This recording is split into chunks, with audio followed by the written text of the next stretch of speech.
This old man is spending all the money he doesn't deserve. Now he'll give me back everything from his inheritance. My son.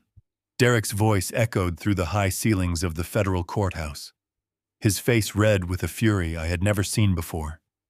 He stood at the plaintiff's table pointing a shaking finger at me while his expensive lawyer tried and failed to pull him back into his seat. The heavy wooden doors of the courtroom seemed to trap the hostility in the air. Judge Sylvia Mitchell, a woman known for her absolute intolerance of courtroom theatrics, slammed her gavel down hard. The sharp crack silenced the murmurs of the gallery. She adjusted her glasses, her stern eyes fixed on me. Mr. Caldwell, your son has made some incredibly severe allegations regarding your mental competency and your handling of the late Mrs. Caldwell's trust. Do you have anything to say in your defense before I rule on this emergency injunction? I did not stand up. I did not raise my voice. I simply looked at the boy. I had raised a boy who was now 42 years old, wearing a custom Italian suit, bought with money he did not earn. Then I reached into the inner pocket of my worn tweed jacket. I pulled out a single thin manila envelope. I handed it to my attorney Benjamin, who walked it up to the bench. I believe that document speaks for itself, Your Honor, I said quietly. Judge Mitchell took the envelope. She opened the seal, pulled out the single sheet of paper, and began to read. I watched her closely. In less than 10 seconds, the color completely drained from her face. Her lips parted slightly. She looked from the paper to Derek, and then back to me, absolute shock replacing her judicial composure. The courtroom held its breath.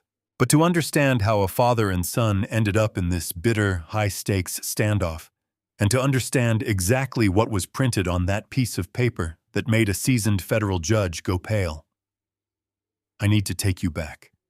I need to take you back. Exactly 4 weeks to a quiet Tuesday afternoon in my garage, when the illusion of my perfect family shattered into a million irreparable pieces. 4 weeks earlier, the world was a much simpler place. I am Harrison Caldwell, 70 years old, and a retired structural engineer. I have never been a man who craved the spotlight or the luxury that my bank accounts could afford. While my peers in our upscale Chicago suburbs spent their retirement at country clubs or on private golf courses, I preferred the grease and quiet solitude of my home garage. I was under the hood of a classic 1968 Mustang, my hands stained with motor oil, listening to the gentle hum of an old radio. The smell of gasoline and aged leather always brought me a sense of peace. It reminded me of a time when hard work meant building something solid with your own 2 hands. More importantly, the garage was my sanctuary, because it was where I felt closest to my late wife, Patricia. Patricia had passed away just over a year ago. We had been married for 45 beautiful, imperfect, deeply loving years. When she left this world, she left behind a massive void in my heart. But she also left behind a highly lucrative and complex financial trust. Patricia came from a very wealthy family, and through smart investments, her estate had grown into an empire. I was the sole trustee, the temporary manager of this wealth, holding on to it until it was time to pass it down.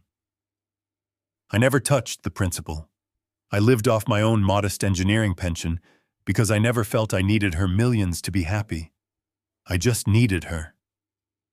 I was wiping a wrench with an old rag, lost in memories of her smile, when the heavy side door of the garage flew open with a violent crash.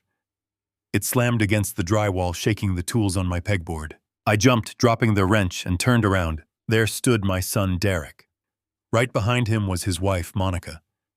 They did not look like a couple dropping by to say hello to their grieving father. They looked like hunters who had just cornered their prey. Derek marched straight toward my workbench, his dress shoes clicking aggressively against the concrete floor. His face was twisted into a scowl.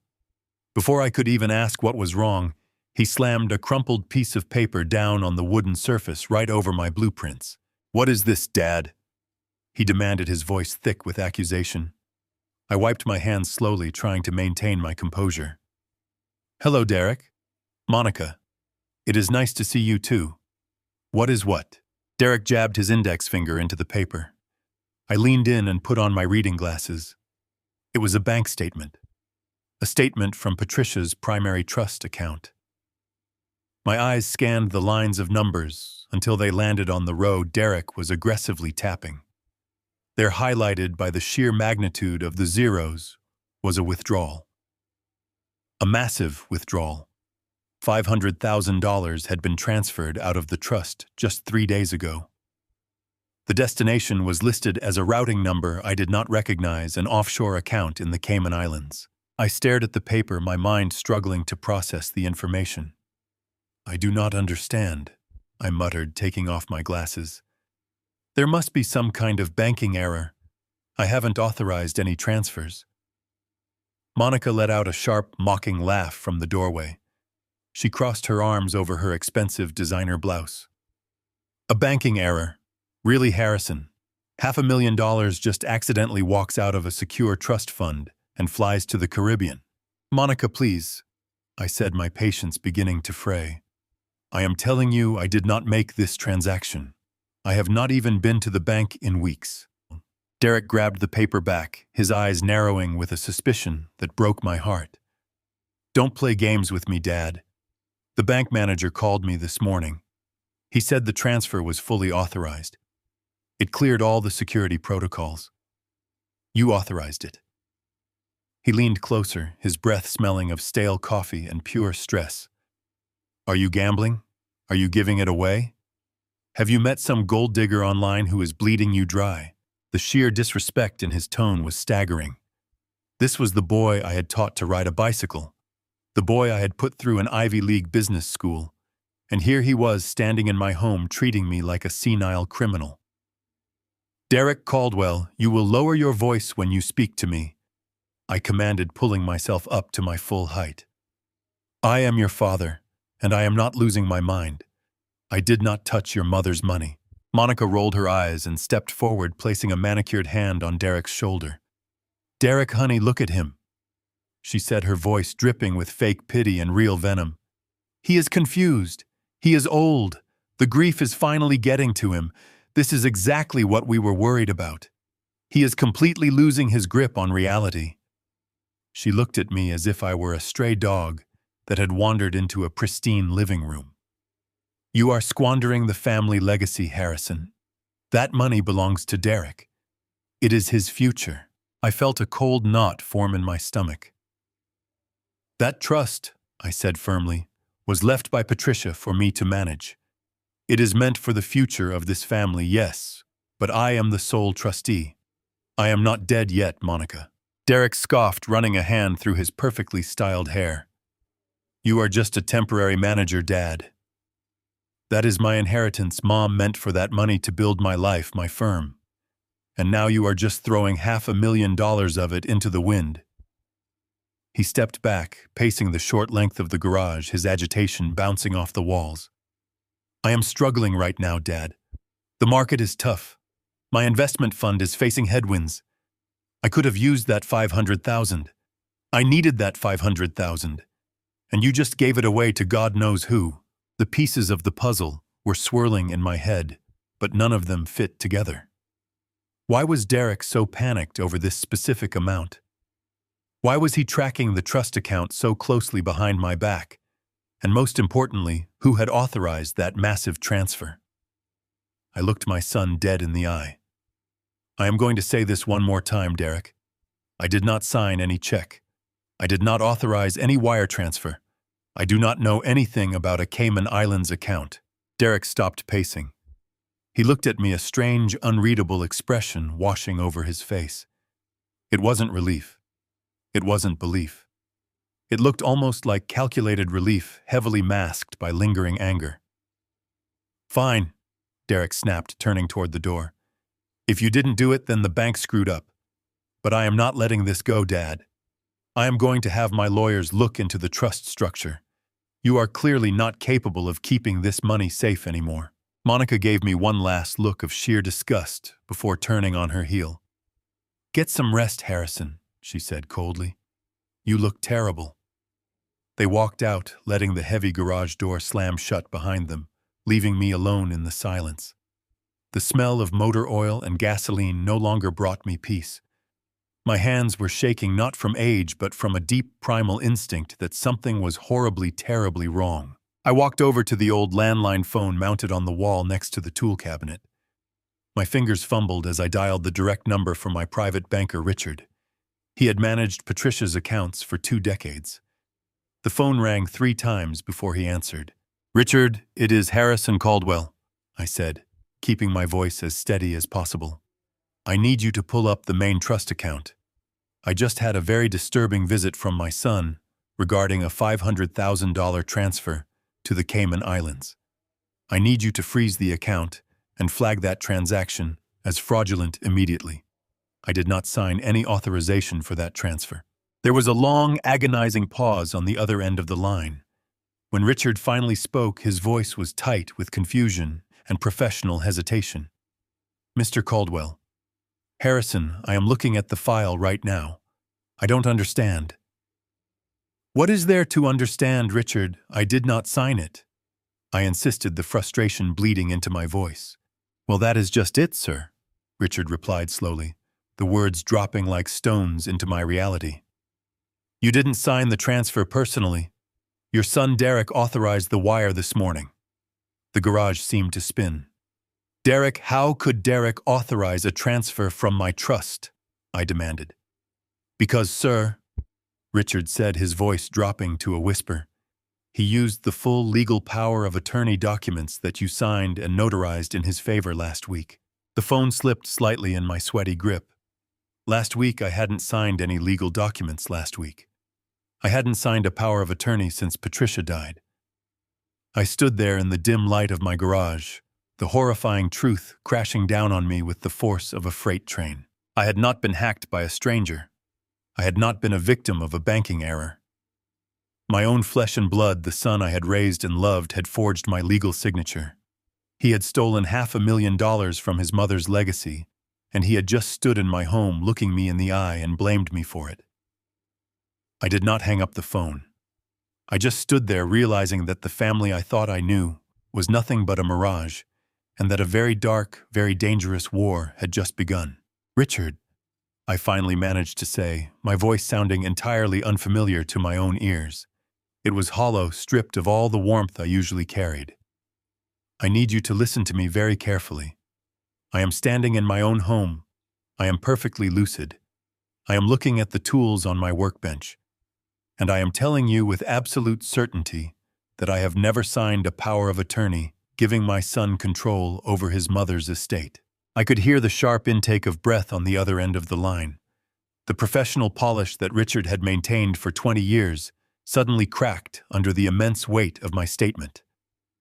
Papers shuffled frantically in the background.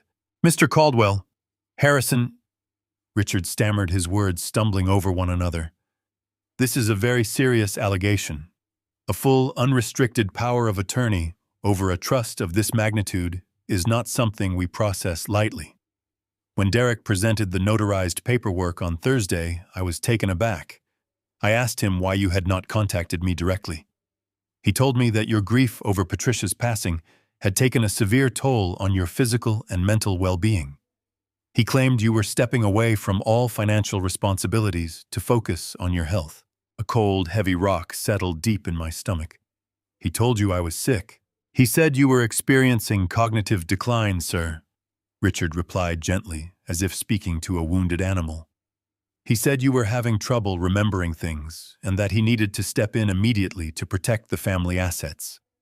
Harrison, considering the sheer scale of Mrs. Caldwell's trust, we are talking about $85 million in liquid capital alone, not even factoring in the commercial real estate holdings and the offshore bonds. Our legal department flagged the request for a secondary review because of the massive volume of wealth. But Derek was relentless. He pushed the legal team. He even provided a preliminary medical evaluation, signed by a physician, corroborating his claims about your mental state." The garage around me seemed to tilt.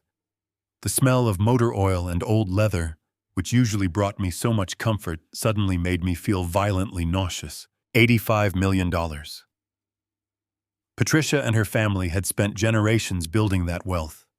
She had entrusted it to me knowing I would protect it from greedy hands, knowing I would only disperse it when our children were mature enough to handle the burden of such immense privilege. And now my own son was treating it like his personal piggy bank, paving his way with calculated, malicious lies about my sanity. "Send me a copy of that document, Richard," I demanded, my voice dropping to a dangerous whisper. "I want it in my secure email inbox before I hang up this phone. Do not process another dime from that account. Freeze it. Freeze everything." "I will freeze the primary liquid accounts immediately, sir," Richard promised, the typing on his keyboard sounding like rapid gunfire. "But I must warn you, if Derek holds a legally notarized power of attorney, freezing the trust could trigger an automatic legal dispute. He could petition a judge to override the freeze, claiming you are acting out of the very cognitive decline he warned us about. He could say you are a danger to your own estate."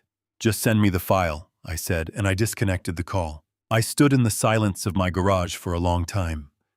My breathing was slow and measured, but my heart was hammering violently against my ribs. I walked out of the garage and into the main house.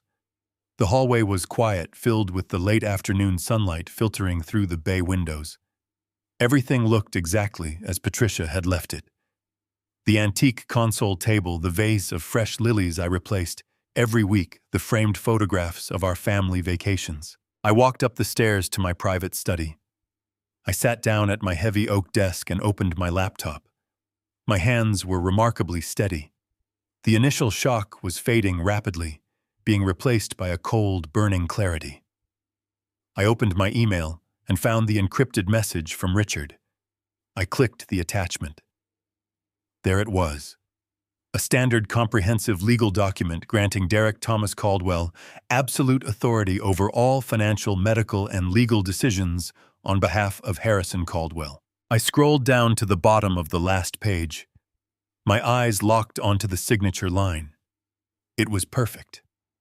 The loop of the H, the sharp slant of the C, the slight fade at the end of the stroke. It was my signature. It was a flawless, terrifying forgery. Anyone looking at this document, even a seasoned bank executive, would swear I had signed it with my own hand. But I knew I had not. I looked at the notary stamp beside the signature. The name was vaguely familiar. I closed my eyes and searched my memory. Then it clicked. It was a woman from the country club, a close friend of my daughter-in-law, Monica. They played tennis together on weekends. The premeditation of it all sent a chill down my spine. This was not a sudden act of desperation. This was not a moment of weakness where my son made a bad decision under pressure. This was a calculated, orchestrated conspiracy to strip me of my wealth and my autonomy. They had found a corrupt notary. They had procured a fake medical evaluation. They had practiced forging my signature until it was undetectable. They had built a cage around me, and I had not even noticed the bars going up. I printed the document. The printer hummed and clicked in the quiet room. I took the warm sheets of paper and stared at them. My first instinct was to call the police. I could pick up the phone, dial the authorities, and report a massive financial fraud. I could have my son arrested by the end of the day. But I paused. If I called the police now, Derek would be publicly indicted. The family name, the name Patricia, had worked so hard to keep spotless, would be dragged through the mud. The media would devour the story of a wealthy heir stealing from his grieving father. Furthermore, Derek was a smart, slippery man. He managed a massive investment firm. He had teams of ruthless corporate lawyers on his payroll. If I initiated a criminal investigation without knowing the full extent of his endgame, his lawyers could twist the narrative. They could use the fake medical evaluation to claim I was confused and vindictive. They could tie up the $85 million in a prolonged, ugly court battle that would outlast my remaining years on this earth. No. A direct, explosive confrontation was exactly what a foolish man would do. I needed to be smarter. I needed to understand why he did this. Derek made a comfortable living. He had a beautiful home, luxury cars, a high-paying career. Why would he risk federal prison for $500,000? Why route it to the Cayman Islands? What was the true state of his finances? I folded the forged document and placed it into the inner pocket of my tweed jacket. I needed to look my son in the eye. I needed to see how deep this rot went. I needed to hear the lies straight from his mouth. I walked downstairs, grabbed my car keys, and stepped out into the crisp afternoon air. I climbed into my daily driver, an unremarkable gray sedan, and pulled out of the driveway. The drive into the city took nearly an hour, giving me ample time to process the magnitude of the betrayal. The highway stretched out before me, a ribbon of gray asphalt cutting through the autumn landscape. I thought about the day Derek was born. I thought about the pride I felt when he graduated from business school. I thought about the speech I gave at his wedding, welcoming Monica into our family with open arms and an open heart. Every memory felt tainted, now poisoned by the reality of what they had done. I pulled into the underground parking garage of the towering glass skyscraper that housed Derek's investment firm. The building was a monument to modern wealth, all sleek lines and polished steel. I took the private elevator up to the penthouse floor. When the polished metal doors slid open, I stepped into a reception area that screamed of excess. Italian marble floors, abstract art pieces that cost more than a modest home, and a massive reception desk carved from a single block of dark wood.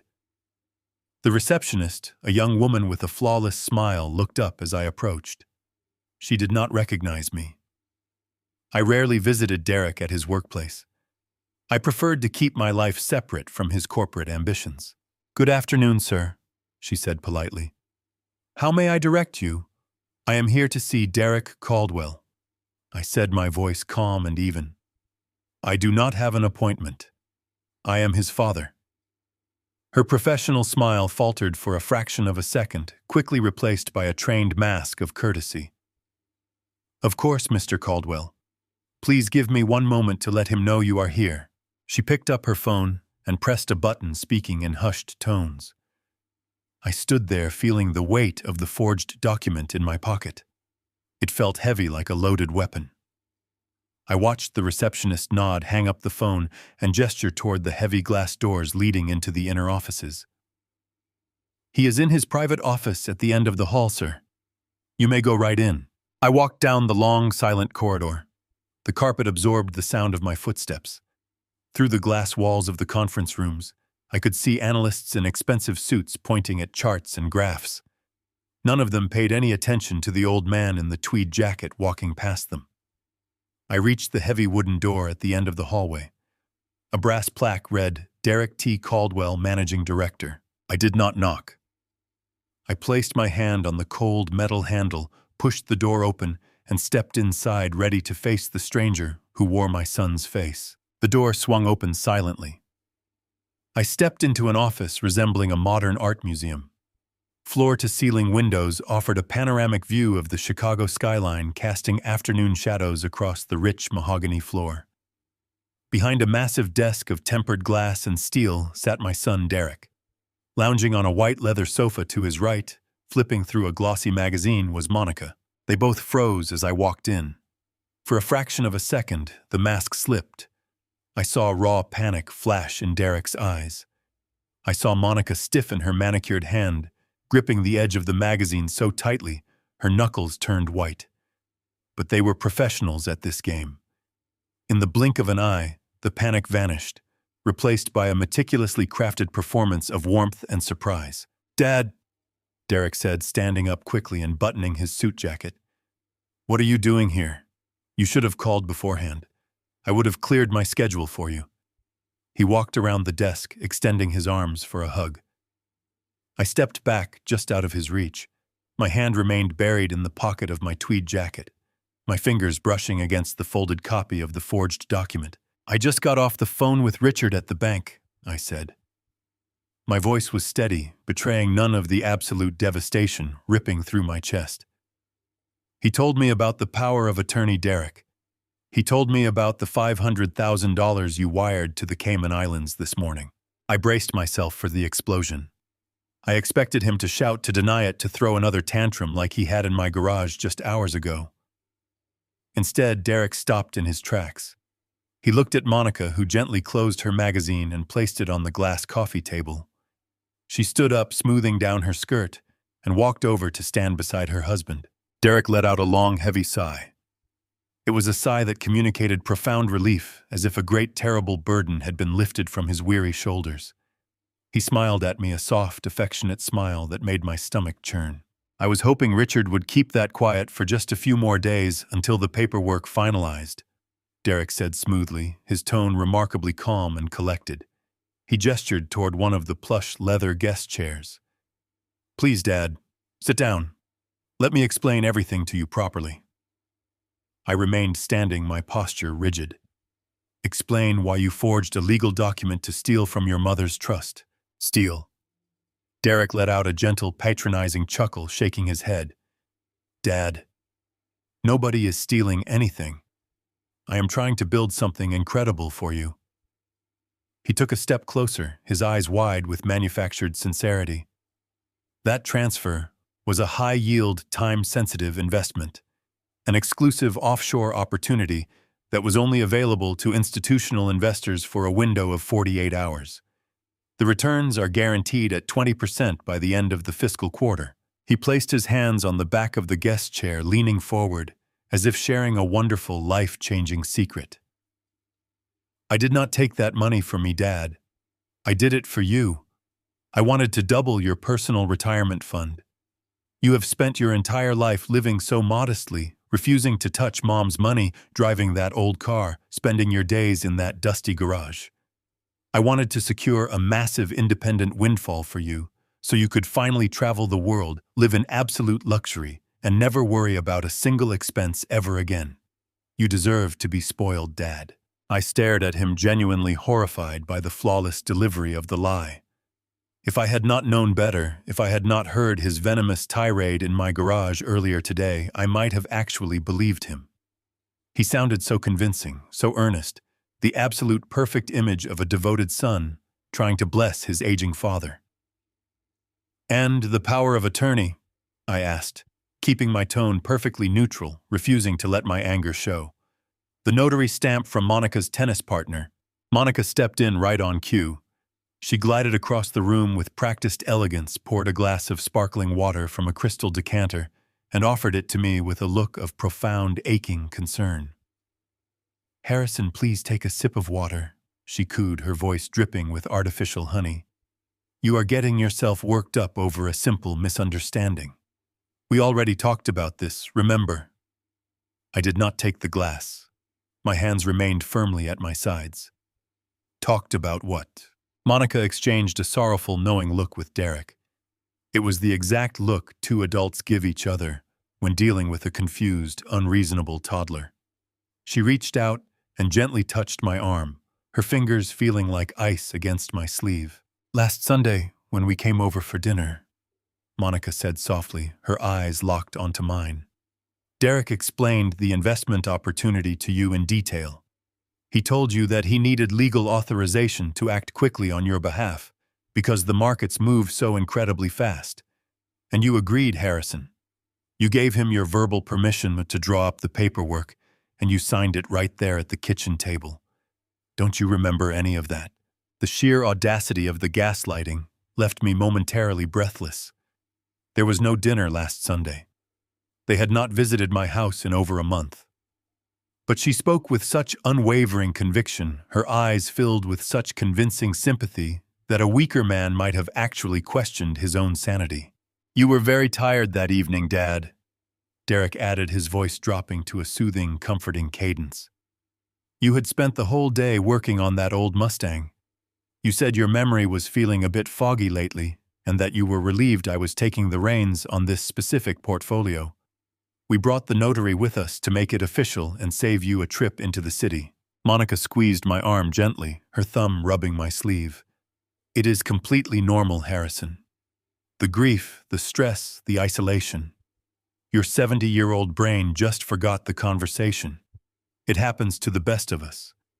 We are not angry that you forgot. We are just sad that you thought we would ever do anything to hurt you. We love you so much. We are only trying to protect your future. I stood there in the center of that opulent office, surrounded by the dizzying heights of the Chicago skyline, and felt a profound, chilling clarity wash over my entire being. They were not just trying to steal Patricia's money. They were trying to steal my reality. They were systematically laying the groundwork to portray me as a senile, confused old man who could not be trusted with his own memories, let alone an $85 million estate. If I fought them right now, if I screamed and called them liars, it would only play directly into their narrative. Derek would tell the bank, the lawyers, and eventually a judge that his father was having paranoid delusions and hallucinating elaborate betrayals. If I wanted to survive this, if I wanted to protect the legacy my beautiful wife had built and bring these two parasites to justice, I had to play their twisted game. I had to become exactly what they wanted me to be. I had to become the clueless, forgetful old man who needed their guidance. I slowly let out a long, trembling breath. I raised my right hand and rubbed my temples, squeezing my eyes shut, as if I were fighting off a sudden wave of deep, overwhelming confusion. I let my shoulders sag instantly, adopting the posture of a weary, defeated senior citizen who had lost his way. "Last Sunday," I murmured, making my voice sound weak, fragile, and deeply uncertain. "Yes, Dad. Last Sunday," Derek said, immediately stepping closer and placing a reassuring, heavy hand on my back. "We had roast chicken. We talked about the markets. You signed the papers right after dessert." I opened my eyes and looked at them, forcing a look of vulnerable, embarrassed realization onto my face. "I suppose I have been very tired lately. The days just seem to blend together since your mother passed away. I am sorry, Derek. I should not have jumped to conclusions like that. When Richard told me about the transfer, my mind just went blank and I panicked." Monica exhaled a loud, theatrical sigh of relief. She set the glass of water down on the table and wrapped her arms around me in a brief, suffocating hug. "Oh, Harrison, it is perfectly fine. We completely understand.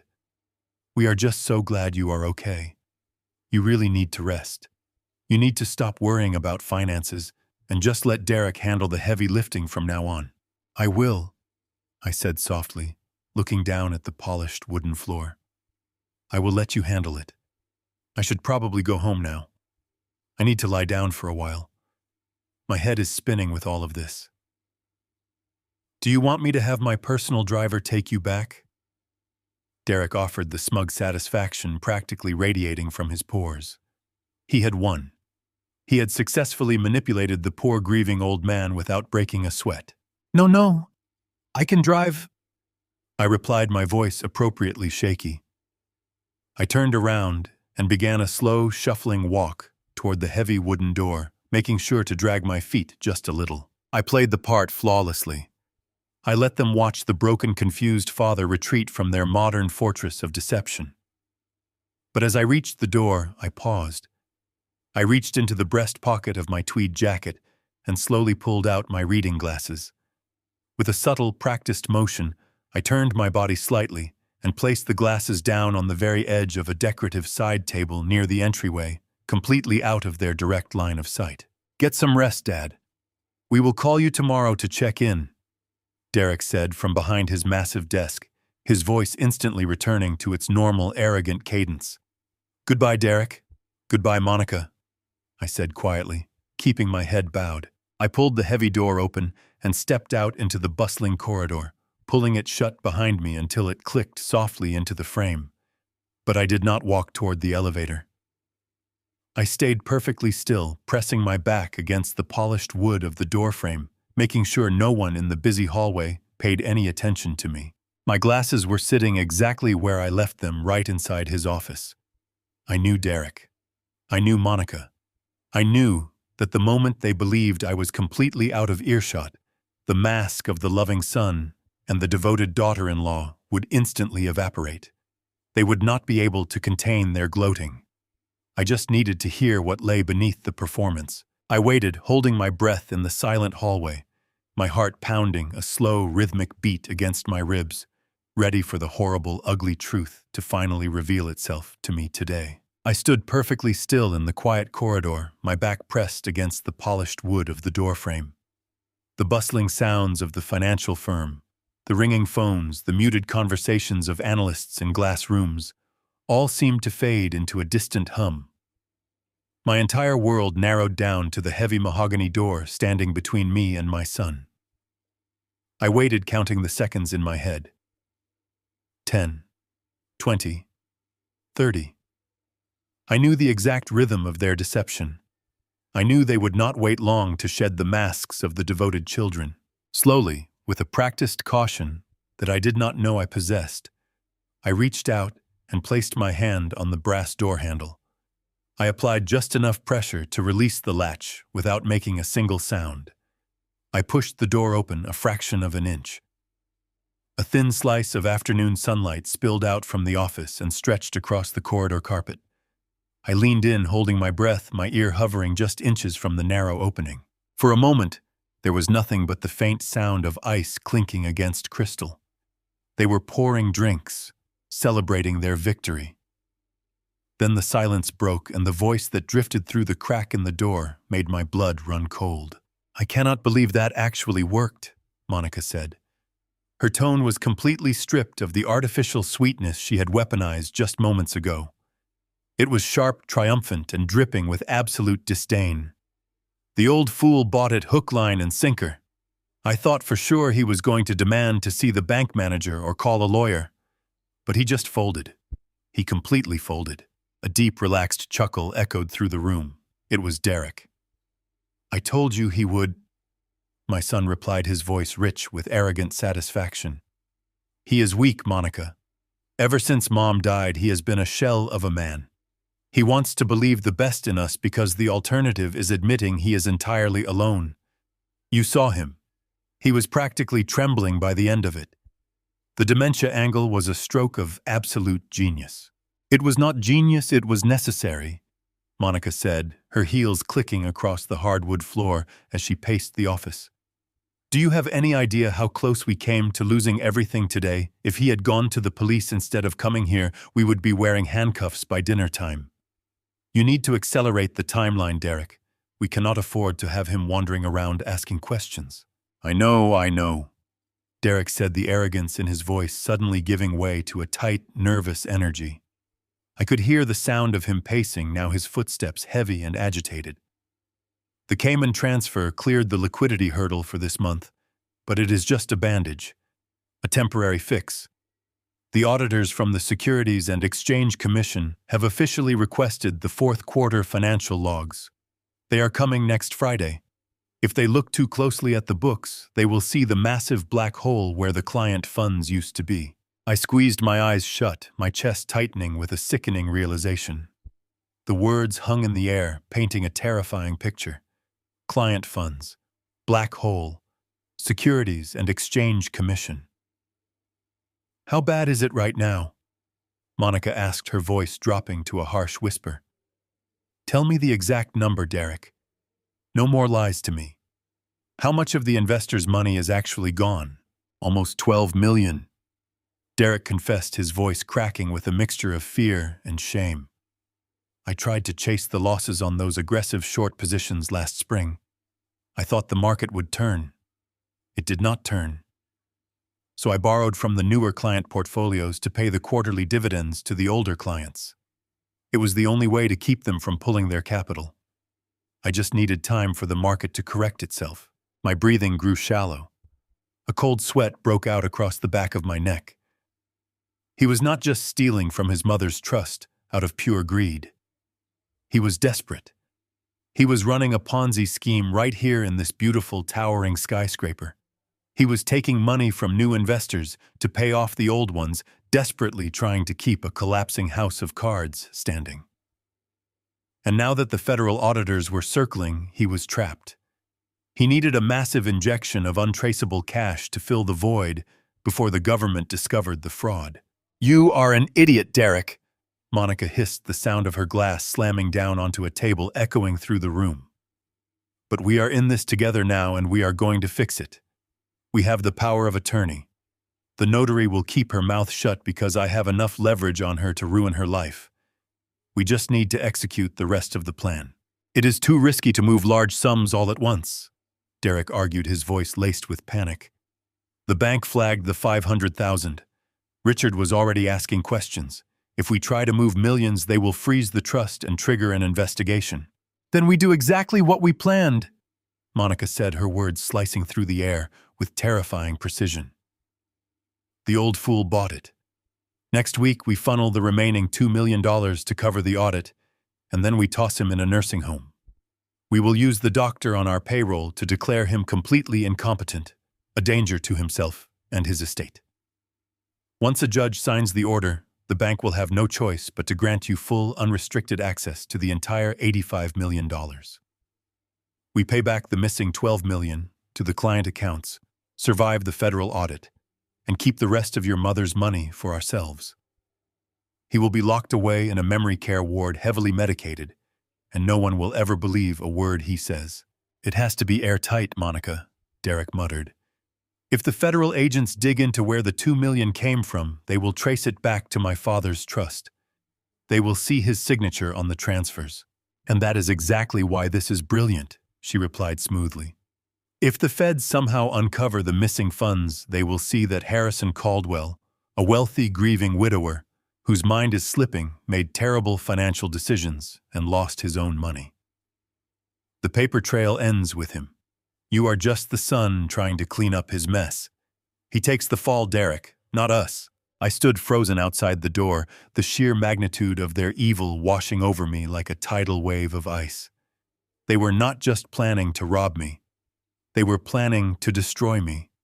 They were intending to rip away my freedom, strip me of my dignity, and lock me in a sterile room for the rest of my days, trapped in a drugged haze while they lived like royalty on the money my wife had saved. Worse yet, my own son was meticulously structuring his corporate crimes so that if the federal government came knocking, I would be the one facing decades in a federal penitentiary. He was offering me up as a sacrificial lamb to save his own skin. A profound, crushing sadness threatened to buckle my knees. I thought of the countless nights I had stayed awake helping Derek with his college applications. I thought of the pride swelling in my chest when I handed him the keys to his first car. I thought of Patricia holding our newborn son in her arms, looking down at his sleeping face and whispering about all the wonderful things he would accomplish in this world. She had loved him with a fierce, unconditional devotion, and this is what he had become. A monster in a tailored suit. A coward willing to throw his own father into a cage to hide his failures. I closed my eyes and let the grief wash over me. I allowed myself to feel the heartbreak of losing my son, because the man sitting in that office was not my son anymore. He was a parasite. He was a criminal. He was an enemy. And as the grief passed through me, it left something entirely different in its wake. The sadness vanished, evaporating into the cold, sterile air of the hallway. In its place, a dark, heavy, and absolute rage began to take root. It was not the fiery, explosive anger of a man who throws punches or screams insults. It was a cold, calculated fury. It was the precise, methodical anger of an engineer looking at a flawed, dangerous structure that needed to be systematically demolished. I knew exactly what I had to do. I could not burst into the room and confront them. If I revealed that I knew their plan, they would panic. They would destroy evidence, flee the country, or accelerate their efforts to have me committed. I was a 70-year-old man standing against a wealthy financial executive with a team of ruthless lawyers. If I fought them on their terms, I would lose. I had to fight them on my terms. I had to let them believe they were winning. I had to walk willingly into their trap, while secretly building a cage of my own right around them. I did not reach for my reading glasses. The glasses were sitting on the side table inside the office, but they did not matter anymore. I had seen everything I needed to see clearly. I took a slow, silent step backward, ensuring the floorboards did not creak beneath my weight. I gently pulled the heavy mahogany door, guiding it, until the latch clicked softly back into place, sealing the two of them inside their tomb of arrogance and greed. I turned around and walked down the long carpeted corridor. I did not look back. My posture was no longer slouched. My steps were no longer slow and shuffling. I walked with the firm, deliberate stride of a man going to war. I stepped into the elevator and pressed the button for the parking garage. As the metal doors slid shut, hiding the opulent reception area from view, I pulled out my cell phone. It was time to call a wolf of my own. I needed the most ruthless, brilliant legal mind in Chicago, someone who understood the dark underbelly of federal financial law. I dialed the private number of Benjamin Gallagher. The phone rang twice. "Benjamin," I said, my voice steady, cold, and stripped of all fear. "It is Harrison Caldwell. I am coming to see you right now. We have a great deal of work to do." I ended the call and tossed the phone onto the passenger seat of my sedan. I drove out into the fading afternoon light. Traffic was thick, but my mind remained detached. If Derek and Monica were truly planning to have me declared legally incompetent, my home was no longer a sanctuary. It was a hunting ground. They could have hired private investigators to watch my movements. They could be waiting in my driveway right now with that corrupt doctor. I needed neutral territory, a place so far removed from Lincoln Park that Derek's spies would never look for me. I drove toward the industrial outskirts, pulling into the lot of a 24-hour diner. The neon sign flickered, buzzing erratically. Half the letters were burned out. It was a place for weary night shift workers and people who wanted to be forgotten. It was perfect. I parked in the darkest corner and stepped into the crisp evening air. The scent of cheap frying oil hit me as I pushed open the heavy glass door. A small bell chimed. The diner was nearly empty. I chose a booth in the farthest corner, ordered black coffee, and waited. Minutes later, the bell chimed again. Benjamin Gallagher walked through the door. Even in a worn trench coat, he carried an aura of absolute authority. He had hawkish features and eyes that missed nothing. Benjamin was a former federal prosecutor who built his private practice defending and occasionally destroying Chicago's most ruthless corporate titans. He was a predator in a tailored suit, the exact kind of wolf I needed. He slid into the seat across from me. He took one look at my face and knew pleasantries were unnecessary.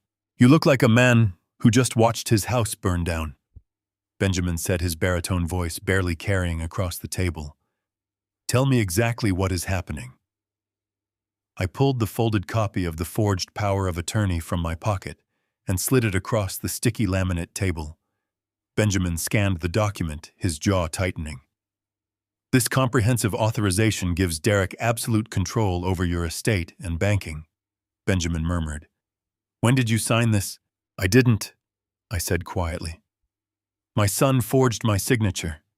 He used this today to wire $500,000 from Patricia's trust to a Cayman Islands offshore account. But that is only the beginning, Benjamin." I leaned across the table, whispering everything I overheard.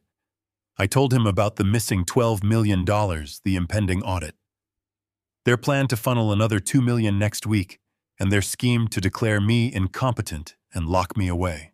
Benjamin listened in absolute silence.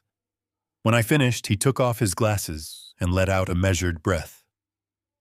"Your son is not just a thief, Harrison," Benjamin said clinically. "He is a drowning man tying an anchor to your ankle so he can climb on top of your body to breathe. If the federal authorities audit him next Friday, he is out of time." Benjamin reached into his leather briefcase and pulled out a secured laptop. "I still have access to certain backdoor channels from my prosecutor days. I am going to run a diagnostic on Derek's investment firm. I need to see what the federal agents are seeing."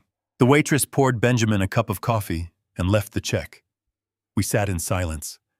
I watched Benjamin's eyes reflect the glowing screen. Minutes dragged by, heavy with the terrifying reality of what my own flesh and blood had orchestrated. Finally, Benjamin stopped typing and closed the laptop.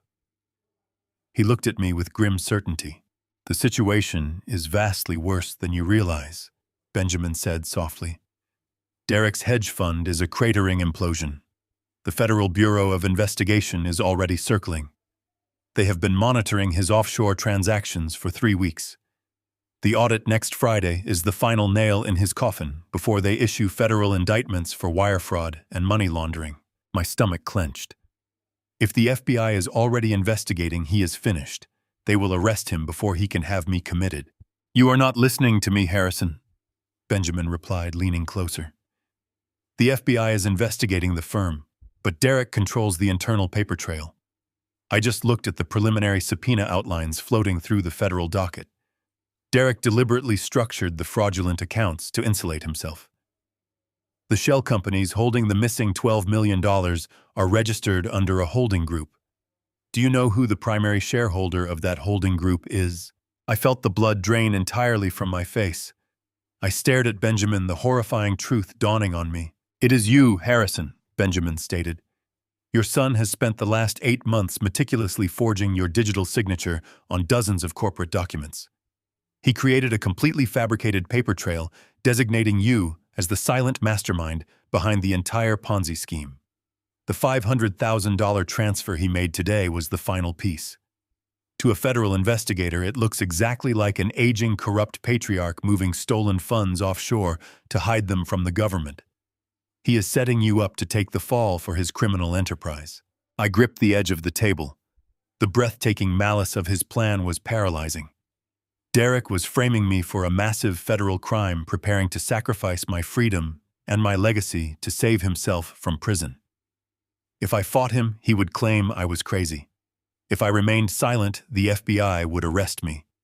He had built a flawless trap.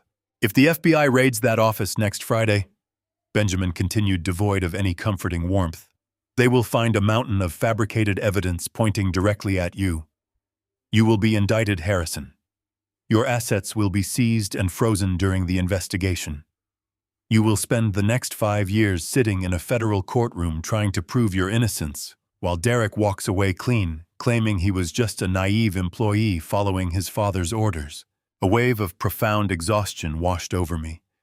Now I was sitting in a greasy diner, staring at a lawyer telling me my life was effectively over. "What do I do, Benjamin?" I asked, my voice cracking under the impossible betrayal. "If I go to the police right now and say he forged my signature, it becomes my word against a mountain of fraudulent corporate documents. He has the corrupt notary. He has a fake medical evaluation claiming I suffer from dementia. No judge will believe me. They will think I am a desperate, confused old man trying to evade responsibility." Benjamin took a sip of his coffee. His eyes glinted with a sharp, dangerous intelligence, the look of a predator spotting a vulnerability in his prey's armor. "You are correct, Harrison," Benjamin said smoothly. "If we fight him defensively, we will lose. The paper trail is too deep. The narrative he built around your mental decline is too compelling.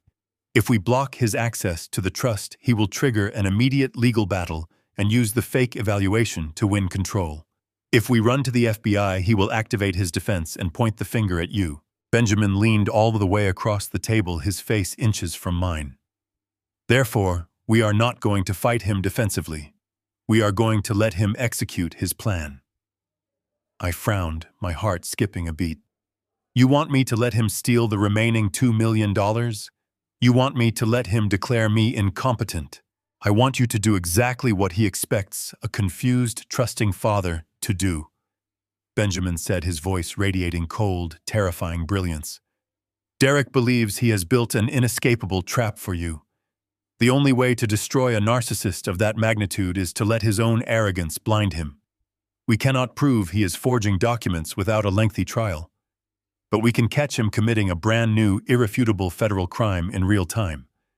We can make him generate the evidence we need to hang him."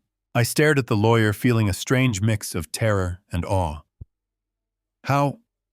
"By stepping directly into the trap, Harrison," Benjamin whispered, his eyes locked onto mine. "Next week, when Derek brings you the transfer documents for the remaining $2 million, you are not going to argue. You are not going to fight. You are going to smile, play the fool, and sign every single piece of paper he puts in front of you. You are going to hand him the keys to the kingdom." My breath caught in my throat. The plan sounded like absolute madness. Benjamin was asking me to voluntarily hand my son the weapon he intended to use to destroy my life. But looking into Benjamin's hawkish eyes, I realized this wolf had not brought me here to offer comfort. He brought me here to plot a slaughter. "I am listening," I finally said very quietly. The drive back to my empty house that night was the longest journey of my entire life. Benjamin's plan echoed endlessly in my mind, a dangerous and intricate symphony of deception and patience. I had spent my entire career building structural integrity, calculating load-bearing walls, and ensuring that foundations were unshakable. Now my own lawyer was asking me to intentionally demolish my own foundation, to let the roof cave in, all so we could trap the rats scurrying in the walls. The next few days required a level of emotional discipline I had never practiced before. I stayed away from the garage entirely. I stopped repairing the vintage Mustang. Instead, I let my physical appearance falter deliberately. I did not shave for 3 days. I wore a heavy wool cardigan that was slightly mismatched with my trousers, and I purposefully let my silver hair remain uncombed and messy. I needed to look the part of a man whose mind was rapidly slipping away into the deep fog of grief and age. On Sunday morning, I picked up the telephone and called Derek. I made my voice sound thin, breathless, and deeply hesitant. I told him I was feeling entirely overwhelmed by the massive house, that the quiet was becoming far too much to bear, and that I would love some company for a late lunch. Derek agreed instantly. I could practically hear the greedy anticipation vibrating through the phone line. He and Monica arrived just before noon, carrying a basket of expensive artisanal pastries and wearing expressions of suffocating artificial pity. I opened the heavy wooden front door, slowly letting my shoulders slump forward. I shuffled my feet audibly against the hardwood floors as I led them toward the kitchen. I had purposefully left a gas burner on the stove, glowing bright orange, an empty metal tea kettle, sitting precariously close to the open heat.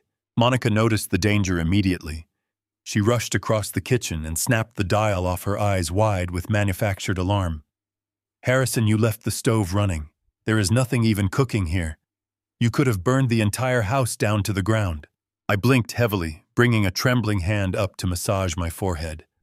I let my jaw drop just a fraction, projecting a look of profound, helpless confusion. I thought I was making a pot of tea. I must have gotten completely distracted looking for the sugar. Your mother always kept the sugar in the blue ceramic jar, but I cannot seem to find it anywhere today." Patricia had never owned a blue ceramic jar in her entire life. She absolutely despised the color blue in the kitchen. But Derek and Monica did not know that detail, or if they did, they simply did not care. They only saw the symptom of my fabricated mental decay.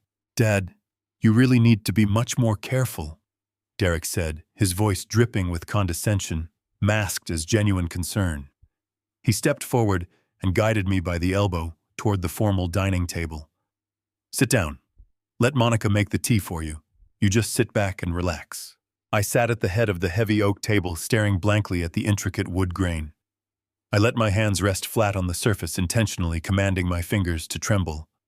It was a subtle, continuous shake, just enough to mimic the onset of a severe neurological decline.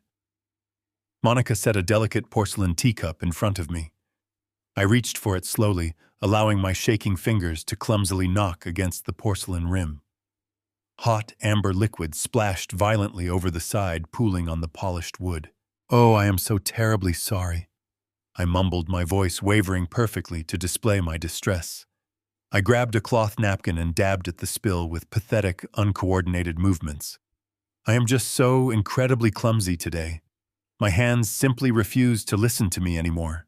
"It is perfectly all right, Harrison," Monica cooed softly, wiping up the remaining mess with swift, efficient strokes.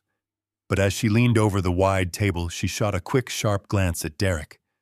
It was a look of pure, unadulterated triumph. I clearly saw her glossy lips form the words silently.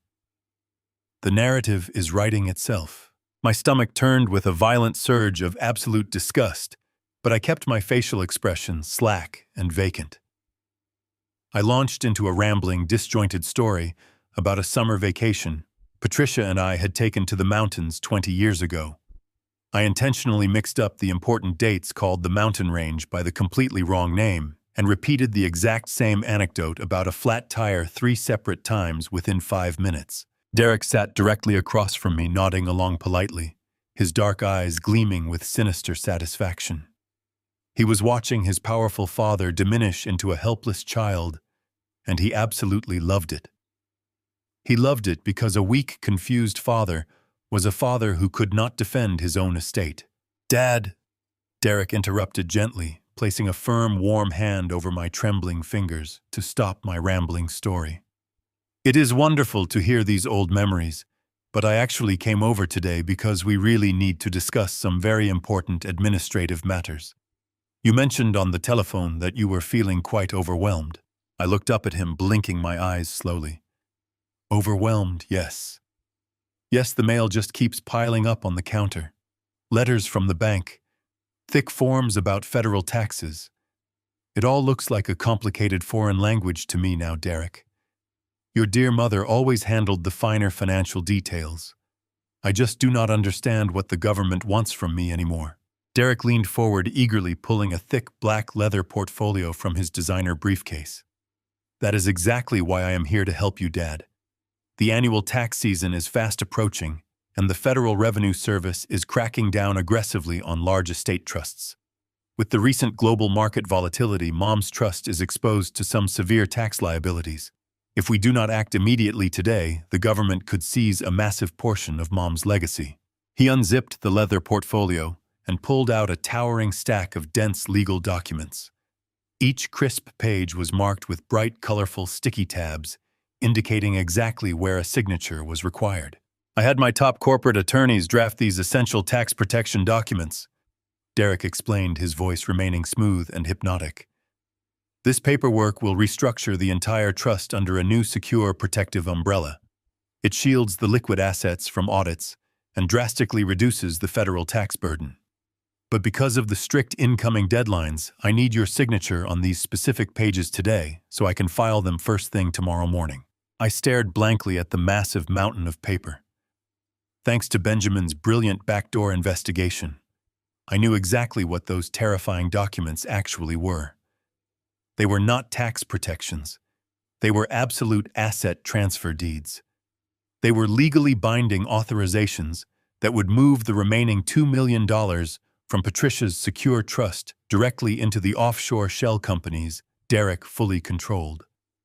They were the final crucial pieces of his fraudulent puzzle, the exact stolen funds he desperately needed to satisfy the impending federal audit of his collapsing Ponzi scheme. That looks like an awful lot of reading, son, I whispered, rubbing my tired eyes wearily.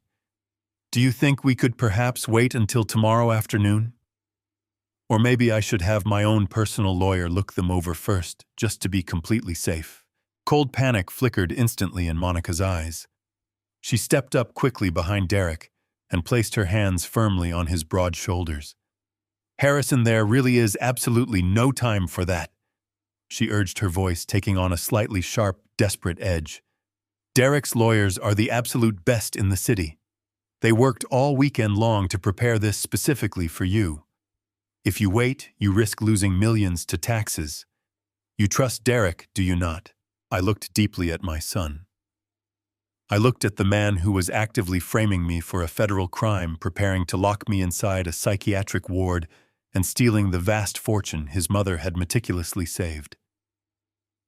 Of course I trust you, Derek, I said, my voice trembling with manufactured vulnerability and fear. You are my son. You are the only family I have left. Derek smiled broadly. It was a cold, reptilian smile. He handed me a sleek, heavy silver fountain pen. Then just sign on the brightly colored sticky tabs, Dad. I will take care of all the complicated stuff. You will not have to worry about a single financial decision ever again. I am going to handle absolutely everything. I took the heavy silver pen. My hand shook violently as I brought the sharp metal nib down to the first page. I took a deep, shuddering breath, playing the tragic role of the exhausted, defeated patriarch to absolute perfection. I signed my name. I flipped the thick page, my hands fumbling awkwardly with the heavy paper, and signed the next one. And the next. I did not read a single line of the printed text. I acted entirely blind, completely subservient to the greedy son who was enthusiastically leading me to the slaughter. I signed away the massive liquid capital. I signed away the property transfer authorizations. I signed 27 separate binding documents, meticulously stamping my legal consent onto Derek's vast criminal enterprise. With every fluid stroke of the silver pen, Derek's posture grew remarkably more relaxed, more wildly arrogant. He watched me hand over my tremendous wealth with a look of pure, unbridled greed. He truly thought he was winning the ultimate game. He honestly thought he had brilliantly outsmarted a clueless, fading old man. He handed me the final sheet of paper. I let out a long, ragged sigh, dropping the silver pen onto the wooden table as if the physical exertion had completely drained my remaining strength. "Is that all of them, son?" I asked, my voice barely above a raspy whisper. Derek gathered the thick stack of signed papers, tapping them neatly against the solid oak table. His dark eyes gleamed with absolute thrilling victory.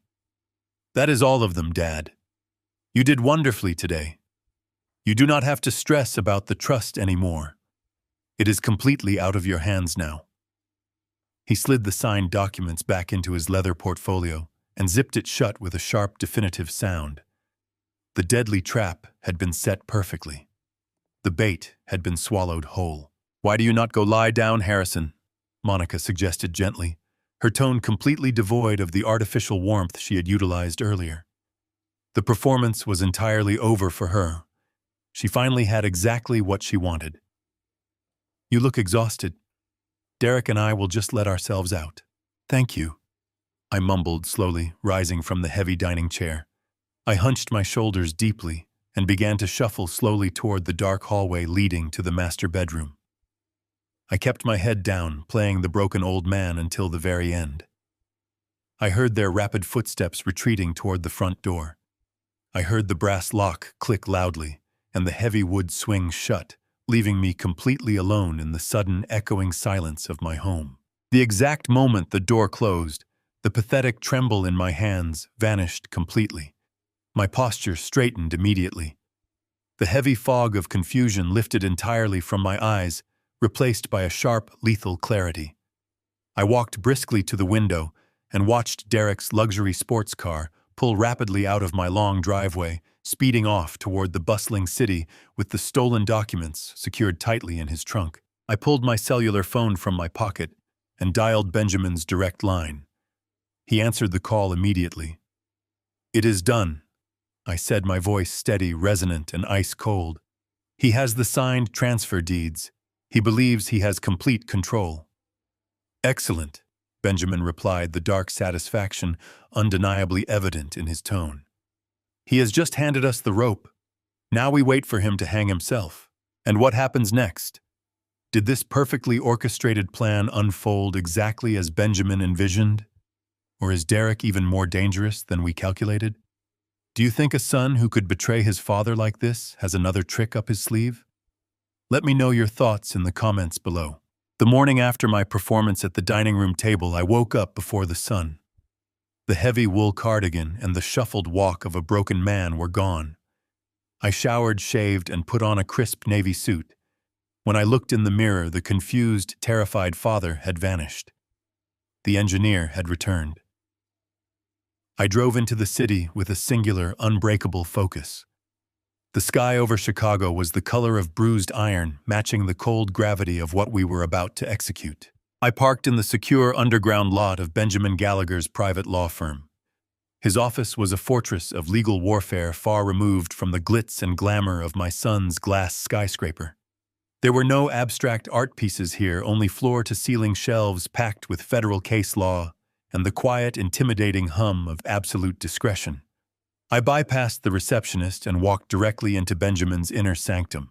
Benjamin was standing by the window, a steaming cup of black coffee in his hand. Sitting across from his massive mahogany desk was Aisha Jackson, the fierce former federal prosecutor who had joined our quiet crusade. When I entered the room, they both looked up. There was no pity in their eyes today. There was only the sharp, electric anticipation of a perfectly laid trap about to spring shut. "He took the bait," I said, my voice steady and resonant in the quiet room. "Derek left my house with every single document signed. He did not suspect a thing. He looked at me and saw nothing but a helpless, decaying old man who was grateful to be relieved of his financial burdens. He practically danced out to his car." Benjamin smiled. It was the smile of a predator watching its prey wander blindly into a snare. He walked over to his desk and tapped a thick, heavily redacted file folder sitting right in the center. He danced out to his car because he believes he holds the keys to $85 million. Benjamin said, his baritone voice vibrating with dark amusement. But we need to review exactly what your son drove away with Harrison, because the documents he thinks he had you sign are not the documents he actually walked away with. I sat down in the leather chair next to Aisha, feeling a rush of adrenaline. This was the masterstroke of Benjamin's terrifying brilliance. This was the reason I had willingly signed away my wealth. "Explain the mechanics to me," I said, looking between the two seasoned legal warriors. "I played my part. Now tell me how we catch him." Aisha leaned forward, her intense gaze locking onto mine. "Your son is arrogant, Harrison. He is a narcissist who believes he is the smartest person in any room. He trusted his corrupt lawyers to draft those asset transfer deeds, and he trusted that you would be too blind and too intimidated by the brightly colored sticky tabs to actually read the fine print. But what Derek did not realize is that when you structure offshore corporate trusts, the routing numbers and the holding company designations must match the primary banking manifests." She pulled a sheet of paper from the file and slid it toward me. It looked identical to the documents Derek had placed on my dining table. It had the same legal jargon, the same dense paragraphs, and the same signature lines.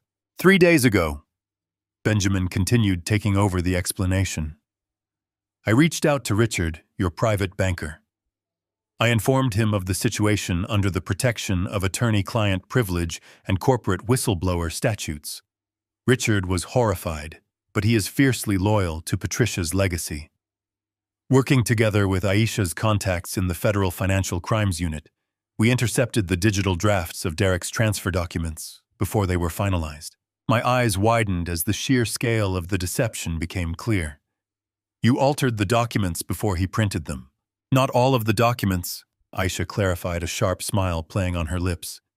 "We left the majority of the text completely intact so his legal team would not notice anything amiss during a cursory glance. But we made one vital surgical alteration. We changed the destination routing numbers on the final transfer deeds. We swapped the alphanumeric codes for his Cayman Islands shell companies." "Swapped them with what?" I asked, my heart hammering against my ribs. Aisha leaned back in her chair, her expression triumphant. "We swapped them with the routing numbers for a secure, actively monitored Federal Bureau of Investigation escrow account. It is a ghost account specifically designed for federal sting operations, typically used to catch international syndicates moving illicit funds. The brilliance of it hit me like a physical blow. I let out a breath I did not know I had been holding. So the money is not going to his offshore accounts. It is not going to cover his failing Ponzi scheme." "Exactly," Benjamin said, slamming his hand down on the desk for emphasis. "The moment Derek submits those signed documents to the bank, the funds will be authorized to move. But they will bypass his Cayman accounts entirely. They will flow directly into a vault controlled by the United States Department of Justice. The $2 million he thinks he is stealing to save his skin is actually going straight into the hands of the federal agents who are preparing to indict him." I sat back in my chair, absorbing the staggering reality of what we had just orchestrated. My son thought he was a mastermind. He thought he had outmaneuvered his senile father. But he had been entirely outplayed by a man who had spent 40 years designing structures meant to withstand earthquakes. He had walked right into a flawlessly engineered legal trap. "And what does this mean for Derek right now?" I asked, the image of my son's smug, victorious face flashing through my mind. Aisha checked her watch, her eyes gleaming with anticipation. Right now, your son is sitting in his luxurious corner office. He is probably looking out over the Chicago skyline, feeling like the king of the world. He is likely instructing his accounting team to execute the transfer orders based on the documents you signed yesterday. He believes that within the next 24 hours, his liquidity crisis will be permanently solved. But what he does not realize, Benjamin interjected, his voice dropping to a lethal whisper, is that the moment he clicks authorization on those transfers, he is committing a brand new, fully documented federal crime. He is voluntarily and actively wiring stolen funds across state lines and directly into a federal trap. He is literally handing the government the final piece of evidence they need to secure a 20-year prison sentence without the possibility of parole. And the fake power of attorney? I asked, needing to know that every single loose end was securely tied. The document he used to steal the initial $500,000. We let him keep thinking it is valid, Aisha said smoothly. If we challenge the power of attorney now, it tips our hand. We need him to feel completely safe. We need him to act with total impunity. When the federal agents raid his firm this Friday, they will seize his servers. They will find the digital trail of the forged signature. They will find the communications with the corrupt notary. By allowing him to operate under the assumption that he has won, we are letting him build a mountain of evidence so high he will never be able to climb out from under it. A profound, heavy silence fell over Benjamin's office. The magnitude of the destruction we were about to unleash upon my own son was terrifying. I was actively participating in the total annihilation of his life. For a fleeting second, a ghost of paternal guilt whispered in the back of my mind. He was my boy. I had carried him on my shoulders. I had taught him how to throw a baseball. Was I truly capable of watching him be dragged away in handcuffs? But then I remembered the conversation I had overheard through the crack in his office door. I remembered the cold, malicious laughter. I remembered him calling me a clueless old man. I remembered his meticulous, calculated plan to declare me mentally incompetent, to strip me of my human rights, and to lock me in a psychiatric ward for the rest of my days while he lived like a king on Patricia's money. I remembered that he was perfectly willing to frame me for his massive corporate fraud, fully prepared to let me die in a federal penitentiary to save his own skin. The ghost of guilt vanished, replaced by a cold, hardened resolve. The man who was about to wire those funds was not my son. He was a ruthless parasite who had chosen greed over blood. How long until the trap closes? I asked, my voice devoid of any hesitation. Benjamin looked at his computer monitor, where a secure encrypted messaging portal was open. He watched a flashing green cursor for a moment before looking back at me. The bank opens in exactly 10 minutes. Benjamin said, his voice quiet and deadly. Derek is eager. He is desperate to clear his audit. He will not wait. Every single time he hits a button today, thinking he is stealing your money, he is actually depositing a written confession directly to the federal authorities. I nodded slowly, leaning forward in my chair. The bait had been taken. The poison was in his veins. Now all we had to do was watch the empire fall. Then we wait, I said softly. Let him hang himself. Aisha stared at her phone as it vibrated on the desk. She read the notification, her eyes widening slightly, before she looked up at Benjamin and me. A chilling, victorious smile spread across her face. Gentlemen, she whispered, the thrill of the hunt echoing in her voice. The first transfer just initiated. The notification hung in the air, a silent testament to the trap snapping shut. Across the city, Derek sat behind his massive glass desk. I could imagine the exact posture he held. He leaned back in his leather chair, watching the glowing numbers on his dual monitors.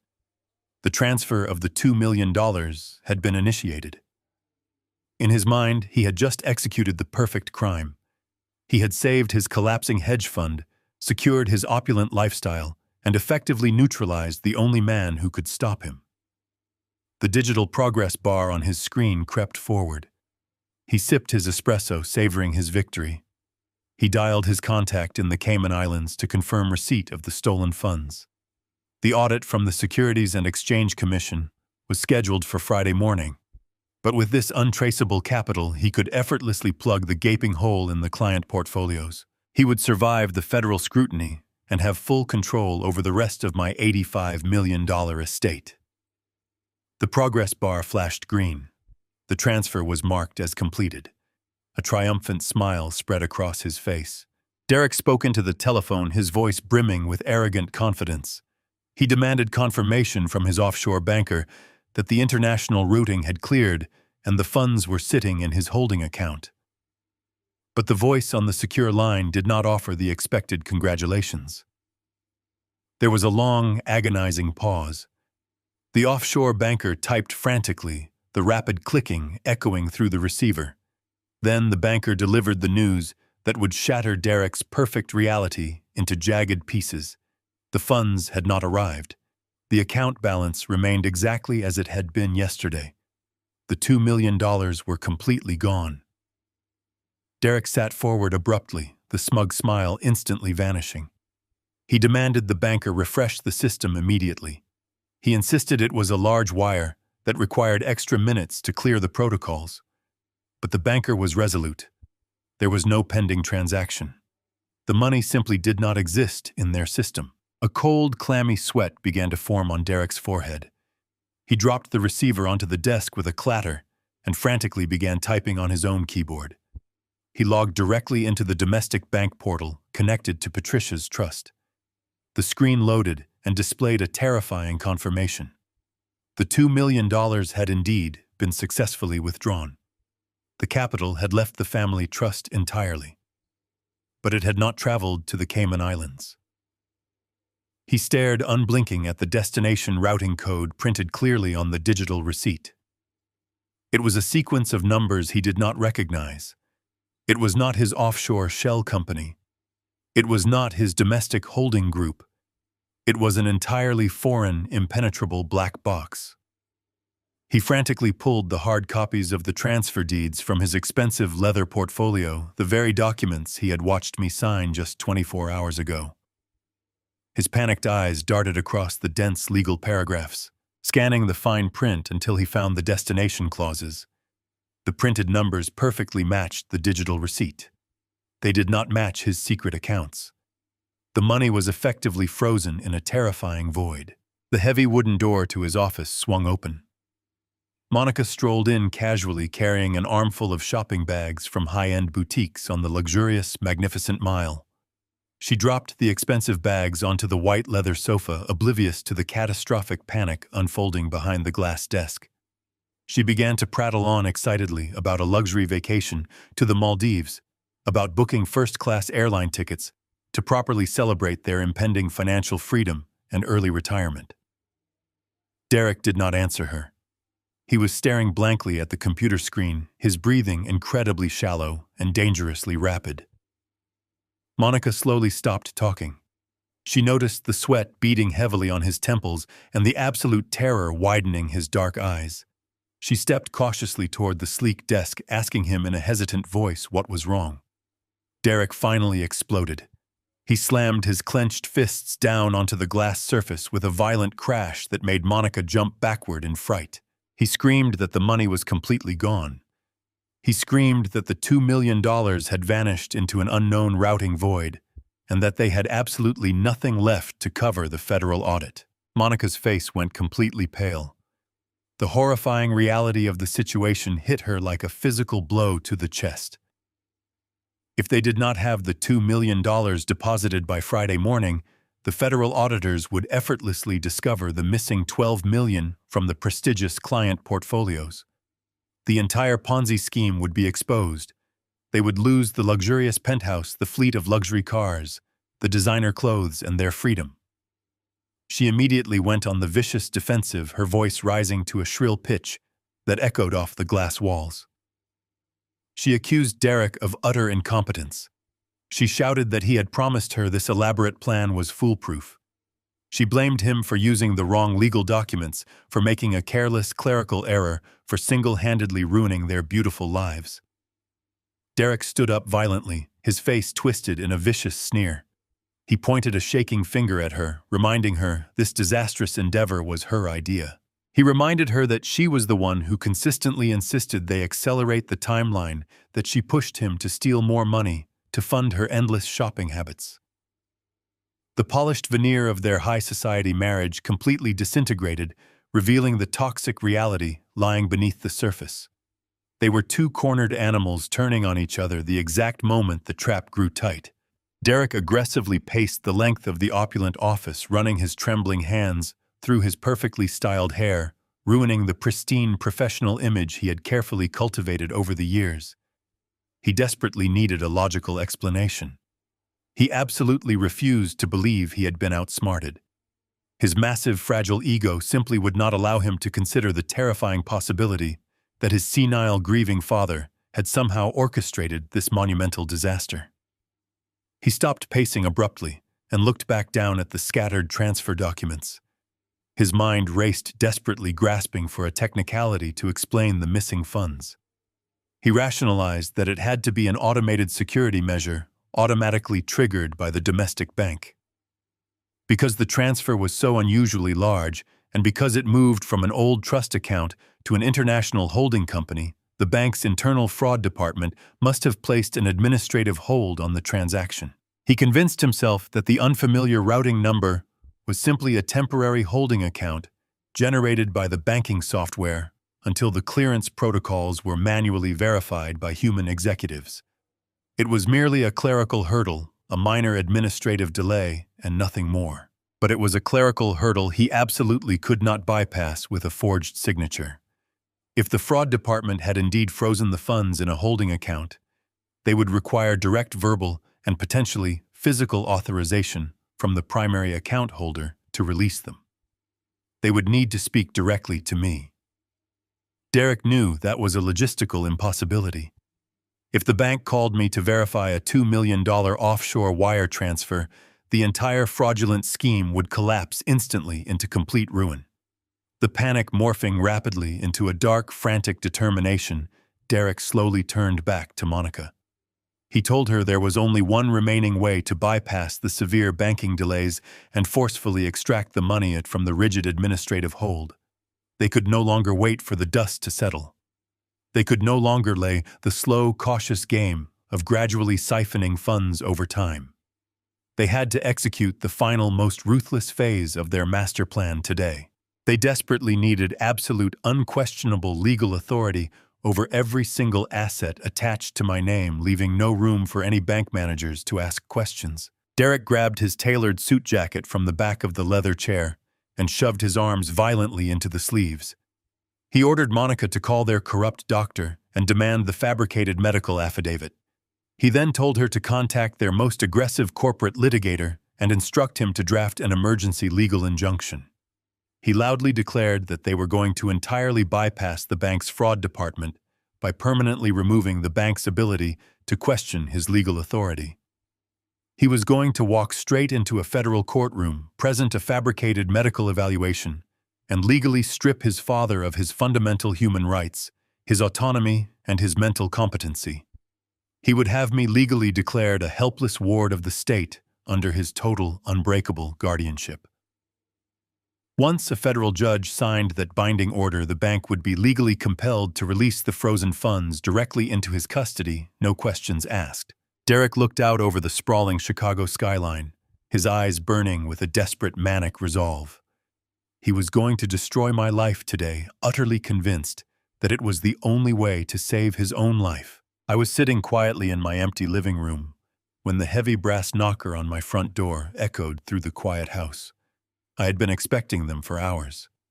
Benjamin had called me less than an hour ago, confirming that Derek had frantically contacted his legal team to draft an emergency guardianship petition.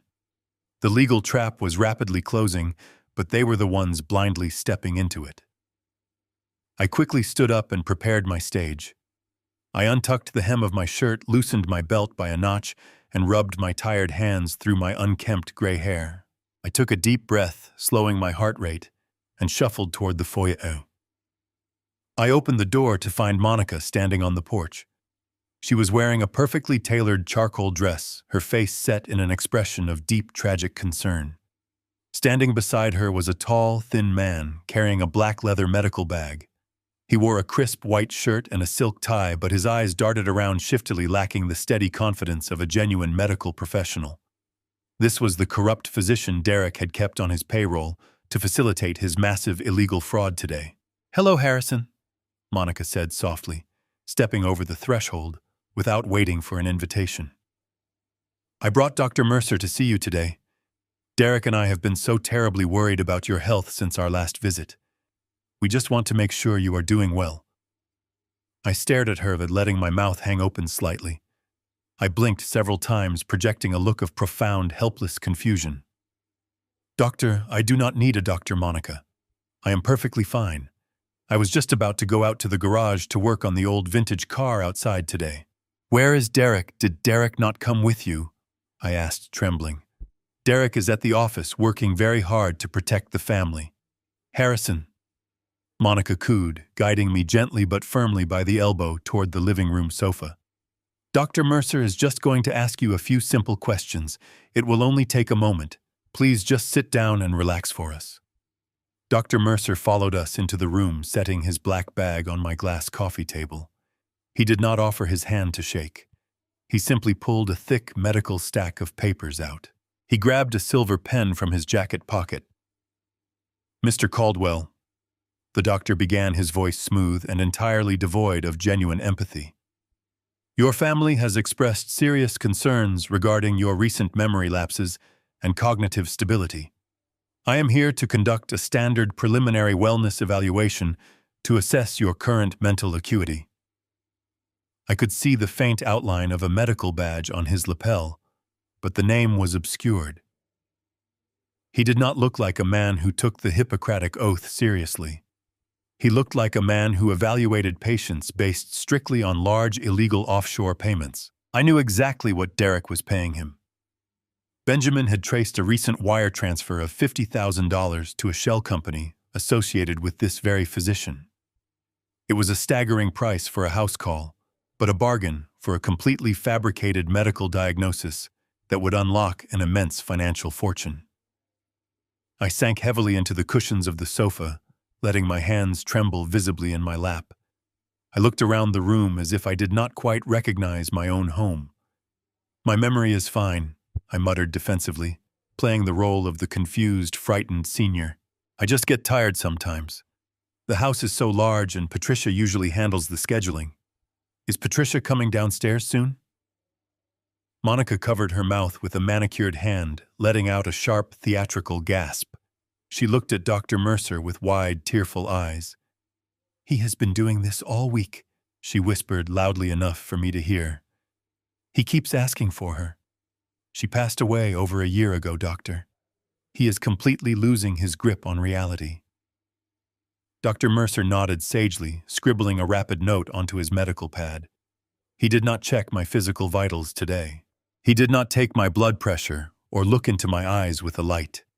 He simply sat in the armchair across from me and crossed his legs. Mr. Caldwell, can you tell me what year it is? He asked, tapping his pen against the paper. I furrowed my brow, staring intensely at the floor rug, as if searching for a profound truth hidden within the woven fabric. I remained silent for a long, agonizing minute. It is 1998, I finally answered, my voice small and uncertain. Or perhaps it is exactly the year 1999 right today. The years move so quickly now. I cannot always keep track of the numbers. The doctor wrote another swift note. And can you tell me the name of the current president of the United States? I shook my head slowly, letting a look of frustrated despair wash over my face. I do not watch the television anymore. The news is always so loud and angry. I prefer to listen to the radio in my garage. I think it is the man from Texas, the one with the nice smile. Monica leaned much closer to the bad, corrupt doctor right away. He spends all his time in that filthy garage staring at a broken car. He refuses to eat properly. He forgets to turn off the stove. Yesterday he almost burned the entire house down because he was looking for a blue ceramic sugar jar that has never existed. He is an absolute danger to himself.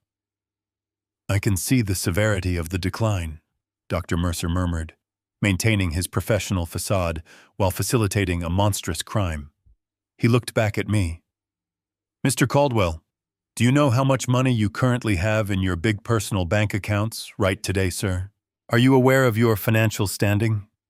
I laughed weakly, a hollow rattling sound. Money I receive my engineering pension every month. It is enough to buy my groceries and pay the electricity bill. Patricia handles the big accounts. She has always been much better with the mathematics than I am. You really should speak with her about the finances. She will be down from her nap very soon. Dr. Mercer did not ask any further questions.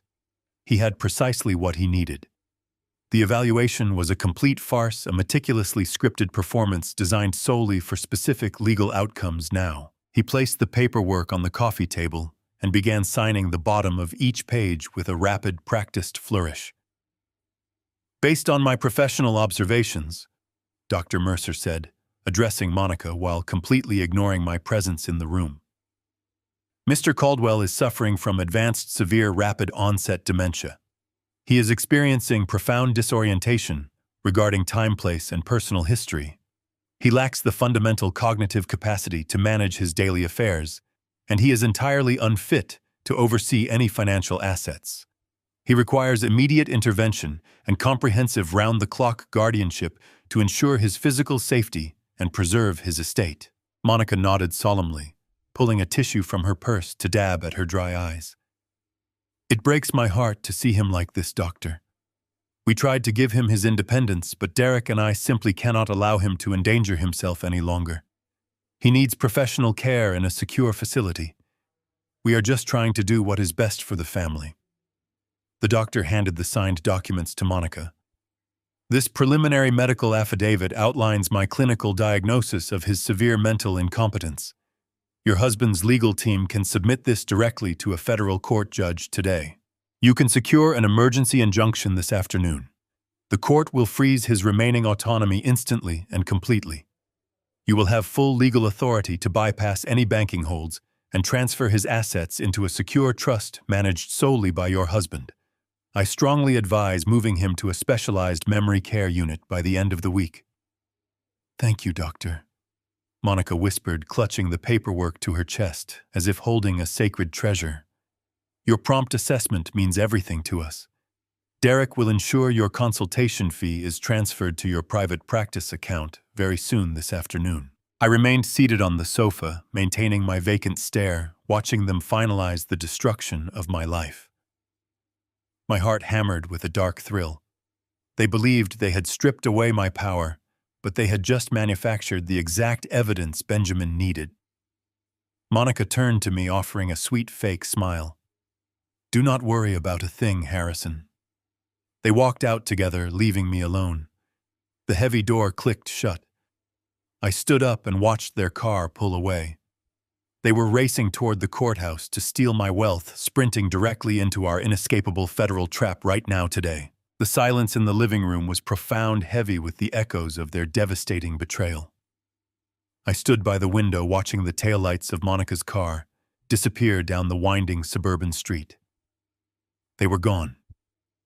The suffocating performance of the helpless, decaying patriarch was finally suspended. I rolled my shoulders back, feeling the familiar rigid alignment of my spine return. The trembling in my hands vanished, replaced by a steady, cold resolve. I walked briskly into my study and retrieved my encrypted cellular phone from the locked drawer of my desk. I dialed Benjamin Gallagher's secure direct line. He answered on the very first ring, his voice sharp and alert. I informed him that the medical evaluation was complete and the fraudulent affidavit was securely in their possession. Benjamin instructed me to meet him immediately, not at his corporate office, but at a discreet private location he utilized for highly sensitive client briefings. I gathered my coat and walked out the back door, bypassing my usual sedan. I had arranged for a private car service paid in cash, under a different name, to wait 2 blocks away. I could not risk Derek tracking my vehicle's location through the dealership's satellite systems. I walked down the quiet tree-lined street, the cool autumn air filling my lungs. The neighborhood was peaceful, a stark contrast to the violent legal warfare currently raging beneath the surface of my life. I slid into the back seat of the waiting town car and provided the driver with the address. The journey through the city was a blur of gray concrete and fading sunlight. We arrived at an unassuming brutalist architecture building situated in a quiet commercial district. I took the freight elevator to the designated floor and stepped into a sparse, dimly lit room. Benjamin was waiting for me at a large steel conference table. Sitting beside him was Aisha Jackson, the fierce former federal prosecutor. The atmosphere in the room was electric, crackling with the suppressed energy of a predator preparing to strike. I sat down across from them, folding my hands neatly on the cold steel surface. I recounted every single detail of the home visit. I described the corrupt physician, his complete failure to conduct a legitimate medical examination, and the devastating diagnosis he had fabricated in exchange for Derek's stolen money. I explained how Monica had eagerly accepted the signed paperwork, fully intending to submit it to a federal judge by the end of the day. Aisha leaned forward, a triumphant razor-sharp smile spreading across her face. She informed me that Derek's frantic desperation had completely blinded him to the most basic legal protocols. By submitting that fabricated medical affidavit to a federal court, Derek was no longer merely committing financial fraud against his father. He was actively committing severe perjury, attempting to manipulate the United States judicial system, and utilizing fraudulent medical documents to seize control of an $85 million estate. Aisha stated that this escalation escalated the severity of his impending federal charges exponentially. Benjamin poured a glass of water and pushed it toward me. He looked at me with a solemn, penetrating gaze. He confirmed that the trap we had set had functioned flawlessly. The $2 million Derek attempted to steal had successfully cleared the domestic banking hurdles and landed securely within the impenetrable vault of the Federal Bureau of Investigation's escrow account. The federal agents had tracked the entire digital journey of the stolen capital. They possessed the forged signature logs, the matching destination routing numbers, and the definitive proof of Derek's massive Ponzi scheme. The authorities had amassed more than enough concrete evidence to arrest Derek, Monica, and their corrupt associates immediately. They could raid the towering glass skyscraper tonight and drag my son out in handcuffs. I felt a sudden complex wave of relief wash over me quickly, followed by a profound, hollow sadness. The agonizing wait was finally over. The nightmare was reaching its conclusion. I asked Benjamin if the authorities were preparing to execute the arrest warrants this evening. I asked if I needed to prepare myself for the inevitable media spectacle and the devastating public fallout that would inevitably follow my son's high-profile incarceration. Benjamin slowly shook his head, his expression growing incredibly stern. He explained that the federal prosecutors leading the Specialized Financial Crimes Unit had reviewed our comprehensive evidence package this morning. While they were utterly thrilled with the escrow trap, they recognized a singular dangerous vulnerability in their current legal strategy. Derek was an incredibly wealthy, well-connected financial executive. He possessed the resources to hire the most ruthless, aggressive defense attorneys in the country. If the FBI arrested him based solely on the digital transfers and the forged documents, his legal team would immediately launch a massive defensive campaign. Aisha took over the explanation, her voice clinical and precise. She stated that Derek's lawyers would inevitably argue that Derek was merely an overly ambitious son trying to salvage his grieving father's poorly managed estate. They would utilize the fabricated medical diagnosis to claim that I was severely confused, that I had explicitly ordered him to move the money, and that I had simply forgotten granting him the authority. They would muddy the legal waters, dragging the criminal trial out for years. They would exhaust the prosecution's resources and potentially negotiate a highly favorable plea deal that would allow Derek to serve a minimal sentence in a minimum security facility. My jaw tightened. The thought of my son manipulating the justice system, utilizing my fabricated dementia to escape the consequences of his horrific betrayal, filled me with a deep, uncompromising rage. I looked at Benjamin and demanded to know how we could prevent that outcome. I needed to ensure that Derek faced the absolute maximum penalty for his crimes, that he could never use a courtroom to portray me as a helpless, confused victim. Benjamin leaned heavily against the steel table. He stated that the federal prosecutors demanded a flawlessly airtight case. They needed zero reasonable doubt. They required Derek to voluntarily and publicly lay legal claim to the stolen money while standing under the binding oath of a federal courtroom. They needed him to aggressively enforce his fraudulent guardianship petition in front of witnesses, utilizing the forged documents to actively demand control over the specific funds currently resting in the FBI escrow account. If Derek committed blatant aggressive perjury in the presence of a sitting federal judge, his high-priced lawyers would be utterly powerless to defend him. A judge would never grant a lenient plea deal to a man who actively attempted to manipulate their own courtroom with forged medical records. "We need him to walk into a public slaughter," Benjamin said softly, his baritone voice echoing in the sparse room. "We need him to confidently declare his absolute authority over your life and your wealth, completely unaware that he is demanding access to a federal trap. We need him to push the button himself in broad daylight, where everyone can see his true face." I sat back in my chair, absorbing the terrifying weight of their strategy. The FBI did not just want to catch my son. They wanted to utterly annihilate his defense. They wanted an execution swift and undeniable. I asked Benjamin how we could force Derek to take such a brazen public step. Derek was desperate, but he was also cautious. He would want to handle the guardianship proceedings quietly, utilizing sealed courtroom hearings to avoid any unwanted public scrutiny. Aisha smiled, tapping a manicured finger against the thick file folder resting on the table. She informed me that Derek had already provided us with the absolute perfect stage for his own destruction. She reminded me of the upcoming weekend. She reminded me that this coming Saturday was my 70th birthday. My breath caught in my throat.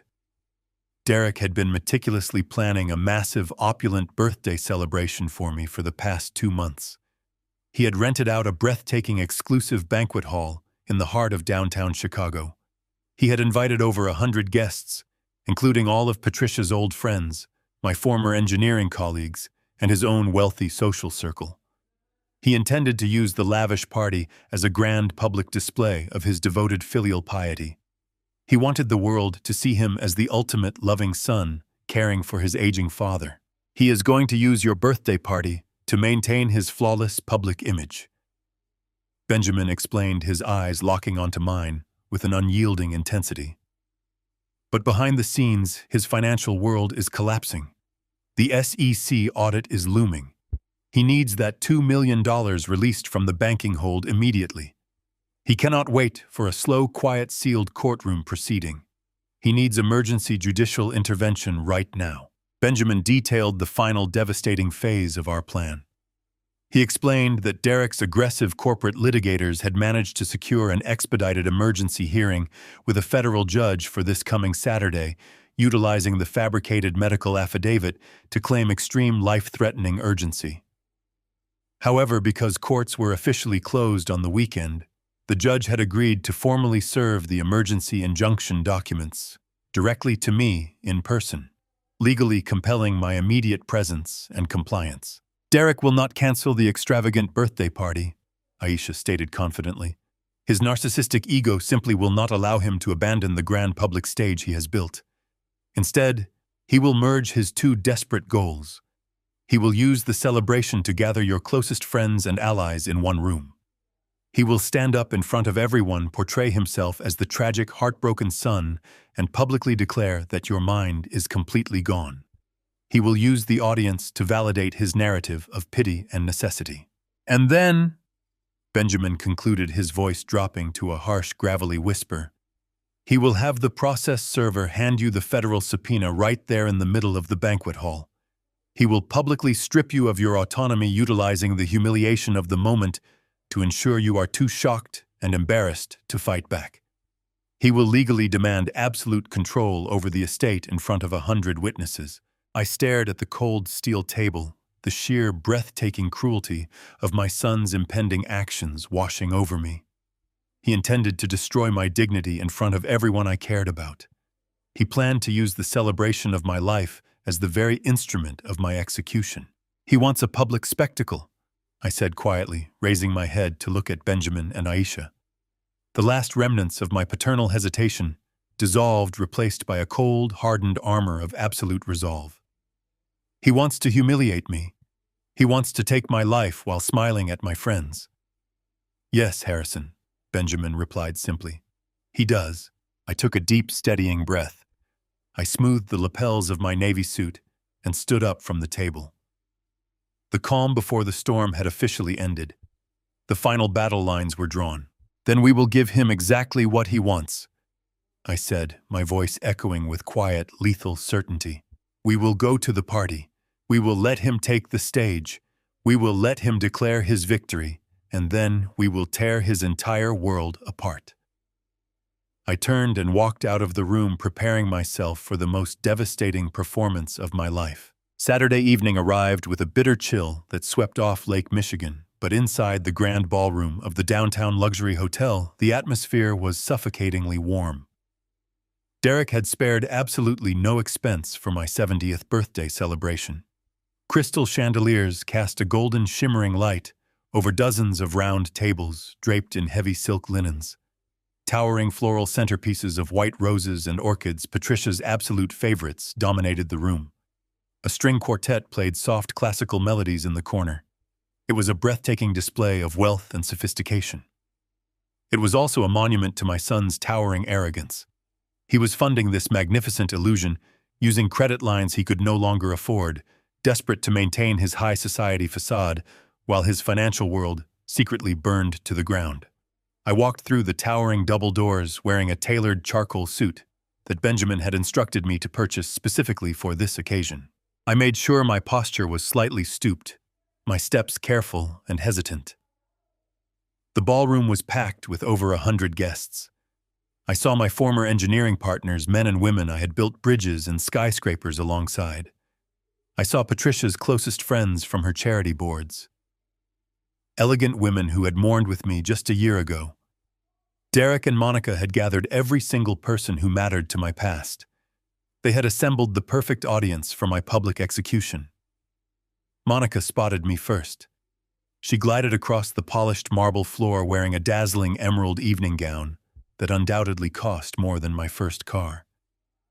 She threw her arms around my neck, enveloping me in a suffocating cloud of expensive perfume. She pulled back and gently cupped my cheeks with her manicured hands, her eyes wide with a perfectly rehearsed expression of pity. "Harrison, you made it!" Monica cooed loudly, ensuring that the guests standing nearby could hear every single word. "We were so terribly worried you might get confused on the drive over, or forget the address. Derek even had a private car waiting on standby just in case. Come sit down before you exhaust yourself." I offered her a weak, trembling smile, playing the role of the fragile patriarch to absolute perfection. She led me by the arm toward the main table at the front of the room. As we walked, I noticed the subtle shifts in the crowd. Conversations quieted down as I passed. Eyes darted toward me filled with a heartbreaking mixture of sorrow and uncomfortable pity. My old friends smiled warmly, but their greetings were overly gentle, spoken in the soft, hushed tones usually reserved for hospital rooms. Derek had clearly been laying the groundwork for this moment for weeks. He had been quietly planting seeds of doubt among our social circle, whispering tragic fabrications about my declining memory and erratic behavior. He had primed the jury long before the trial even began. Derek was standing at the head table, shaking hands with a wealthy real estate developer. When he saw me, he excused himself and rushed over. He embraced me tightly, patting me on the back with forceful, aggressive affection. "Happy birthday, Dad," Derek said, his voice booming with artificial joy. "Look at all these people who came to celebrate you. You just relax tonight. Let me handle all the details. I have everything completely under control." I nodded slowly, looking down at my shoes. I took my assigned seat at the very center of the massive table, feeling the collective gaze of 100 friends weighing heavily upon my shoulders. The dinner service commenced with flawless precision. Waiters in white gloves moved silently around the room, pouring vintage champagne and serving courses of roasted duck and truffled potatoes. I ate very little, occasionally letting my fork clatter loudly against the fine china to maintain my facade of declining motor skills. Monica sat to my right, constantly hovering, wiping non-existent crumbs from my lapel and loudly reminding me to chew my food carefully. It was a masterclass in psychological manipulation. She was painting a vivid, undeniable picture of my utter incompetence for the entire room to witness. As the final dessert plates were cleared away, the string quartet faded into a soft, lingering silence. Derek stood up from his chair. He tapped a silver spoon against his crystal champagne flute. The sharp melodic ringing instantly captured the attention of every guest in the sprawling ballroom. Conversations halted, and all eyes turned toward the handsome, successful son standing proudly at the head of the table. Derek smiled warmly, projecting the image of a confident, deeply loving heir. He adjusted his tailored suit jacket and picked up a wireless microphone. "Family, friends, and esteemed colleagues," Derek began, his voice echoing clearly through the pristine sound system. "We are gathered here tonight to celebrate a truly remarkable milestone. My father, Harrison Caldwell, turned 70 years old today. For decades, he was a pillar of strength in the engineering community of Chicago. He built foundations that will stand for generations. And more importantly, alongside my beautiful late mother, Patricia, he built a family founded on love, dedication, and unwavering support." The crowd murmured in warm agreement. Several of Patricia's friends raised their glasses in a silent, emotional tribute. Derek paused for a moment, slowly letting the profound, sentimental weight of his words settle deeply into the quiet room. He lowered his head slightly, and when he looked back up, the confident, joyous smile had completely vanished. His features contorted into a mask of profound, devastating sorrow. "My father was a giant of a man," Derek continued, his voice suddenly dropping to a hoarse, tremulous whisper. "But as many of you know, the passage of time is a cruel and unforgiving thief. And the grief of losing my mother last year was a blow that shattered his world in ways we are only just beginning to understand." A heavy, uncomfortable silence descended upon the grand ballroom. The guests shifted in their seats, sensing the dark, tragic shift in the celebration. Derek reached up and wiped a single perfectly timed tear from the corner of his eye. His performance was chillingly flawless. "Over the past few months, my wife Monica and I have watched helplessly as the brilliant mind of the man we love has begun to slip away into the shadows," Derek said, his voice cracking with manufactured anguish. "We have tried to keep this private. We tried to protect his dignity.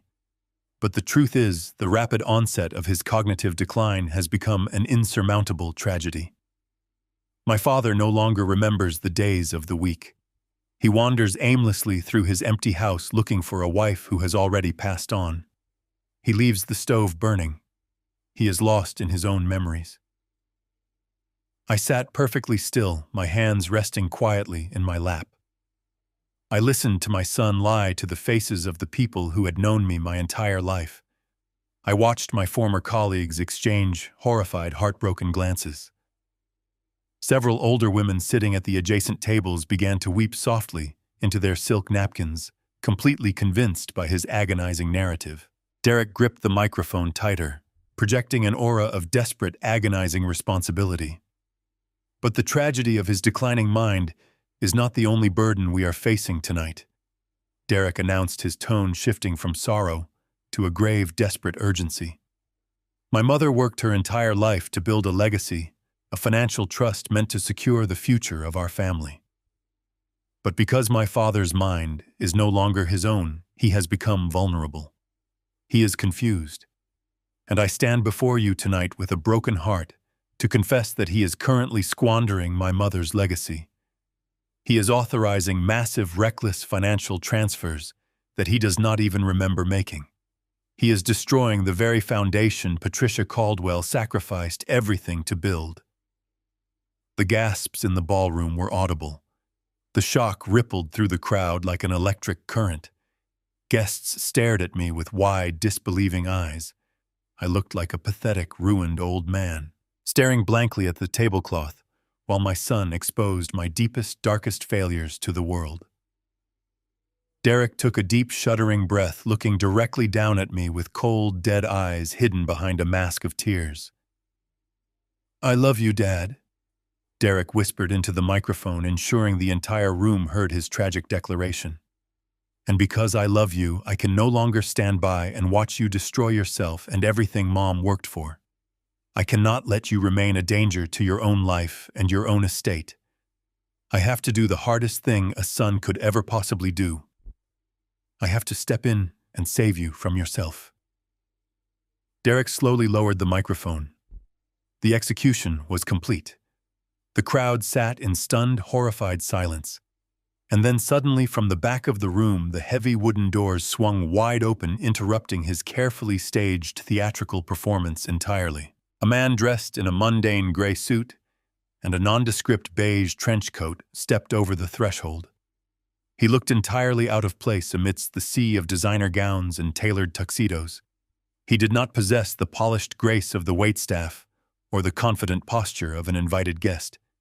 He carried a thick, sealed manila envelope tucked tightly under his left arm. The heavy wooden doors thumped shut behind him, sealing the massive ballroom once again, but the damage to the atmosphere was already done. The string quartet remained silent. The clinking of crystal glasses ceased entirely. The collective breath of over 100 distinguished guests hitched in their throats as they turned to watch the stranger navigate the maze of circular tables. The man walked with a brisk clinical efficiency. He did not look at the stunning floral arrangements or the shimmering chandeliers. His eyes scanned the room, searching for a specific target. Derek remained standing at the head table, the wireless microphone still clutched in his hand. He did not look surprised by the intrusion. In fact, his posture stiffened with a dark, anticipated readiness. This was not a disruption to his grand theatrical performance. This was the highly choreographed climax he had meticulously planned. The stranger approached our central table, his shoes echoing slightly against the polished marble floor. The guests seated nearby shrank back slightly, sensing the cold, sterile nature of his business. The man stopped directly across the table from me. He looked at a small photograph clipped to the front of his clipboard, then looked up, his eyes locking onto my face. "Harrison Caldwell," the man asked, his voice flat and devoid of any emotion. It was the voice of a professional who delivered life-altering news for a living and had long ago detached himself from the collateral damage. I did not speak. I simply offered a slow, frail nod, keeping my chin tucked low toward my chest. I allowed my hands to rest on the white linen tablecloth, ensuring that my fingers maintained that subtle, continuous tremble I had perfected over the past week. "I am serving you on behalf of the Federal District Court," the man stated clearly, ensuring his words carried to the surrounding tables. He pulled the thick manila envelope from under his arm and placed it squarely on the table directly in front of my dessert plate. It landed with a heavy, definitive thud that seemed to echo through the silent ballroom. "You have been officially served." The man did not wait for a response. He turned on his heel and marched back down the center aisle, disappearing through the heavy wooden doors as quickly as he had arrived. I stared down at the thick envelope. The stark white label plastered across the front bore the official seal of the United States District Court. It felt like a physical weight pressing down on the table, a manifestation of my son's ultimate betrayal. Derek let out a long, shuddering sigh into the microphone. He looked out at the audience, his face a flawless mask of heartbreaking reluctance. He was playing the role of the tragic hero forced to take agonizing measures to save his fading father. "I am so incredibly sorry that it had to happen this way," Derek announced to the silent, horrified crowd. His voice broke perfectly on the final word. "I tried to handle this privately. I tried to manage the situation behind closed doors to preserve my father's dignity. But his condition is deteriorating far too rapidly, and the financial hemorrhaging from my mother's trust has reached a catastrophic level. I had absolutely no other choice but to seek emergency judicial intervention." He pointed a trembling finger toward the thick envelope resting on the table. "Those documents are an emergency federal injunction, Dad. They are a formal petition for absolute legal guardianship. As of this very moment, a federal judge has ordered the immediate freezing of all your financial assets, your bank accounts, and your access to Patricia's trust. You are legally barred from making any further financial or medical decisions." The sheer breathtaking cruelty of the moment washed over the room. Derek had not just filed a lawsuit. He had weaponized my 70th birthday celebration. He had gathered every person I loved, respected, and worked alongside for decades solely to humiliate me in front of them. He wanted my friends to witness my absolute powerlessness. He wanted my former colleagues to see me stripped of my autonomy. He believed that by breaking my spirit publicly, I would be too ashamed, too embarrassed, and too exhausted to mount any sort of legal defense. He was counting on my pride to shatter into a million irreparable pieces. I slowly turned my head to the right. Monica was seated just 2 chairs away. While Derek maintained his Oscar-worthy performance of the grieving, reluctant son for the crowd, Monica did not even bother to hide her true feelings from me. She was leaning back in her plush chair, a delicate crystal flute of vintage champagne held loosely in her manicured hand. Her glossy lips were curled into a sharp, undeniable smirk. It was a look of pure, unadulterated triumph. Her eyes sparkled with malicious delight as she watched the heavy envelope sitting in front of me. In her mind, she had already won. She was already mentally decorating the luxurious new vacation home she planned to purchase with the stolen funds. She was already imagining the day she would drop me off at a sterile memory care facility and never look back. Looking at her smug, victorious face, I felt a deep, chilling calm settle over my entire being. They had pushed all their chips to the center of the table. They had executed their master stroke.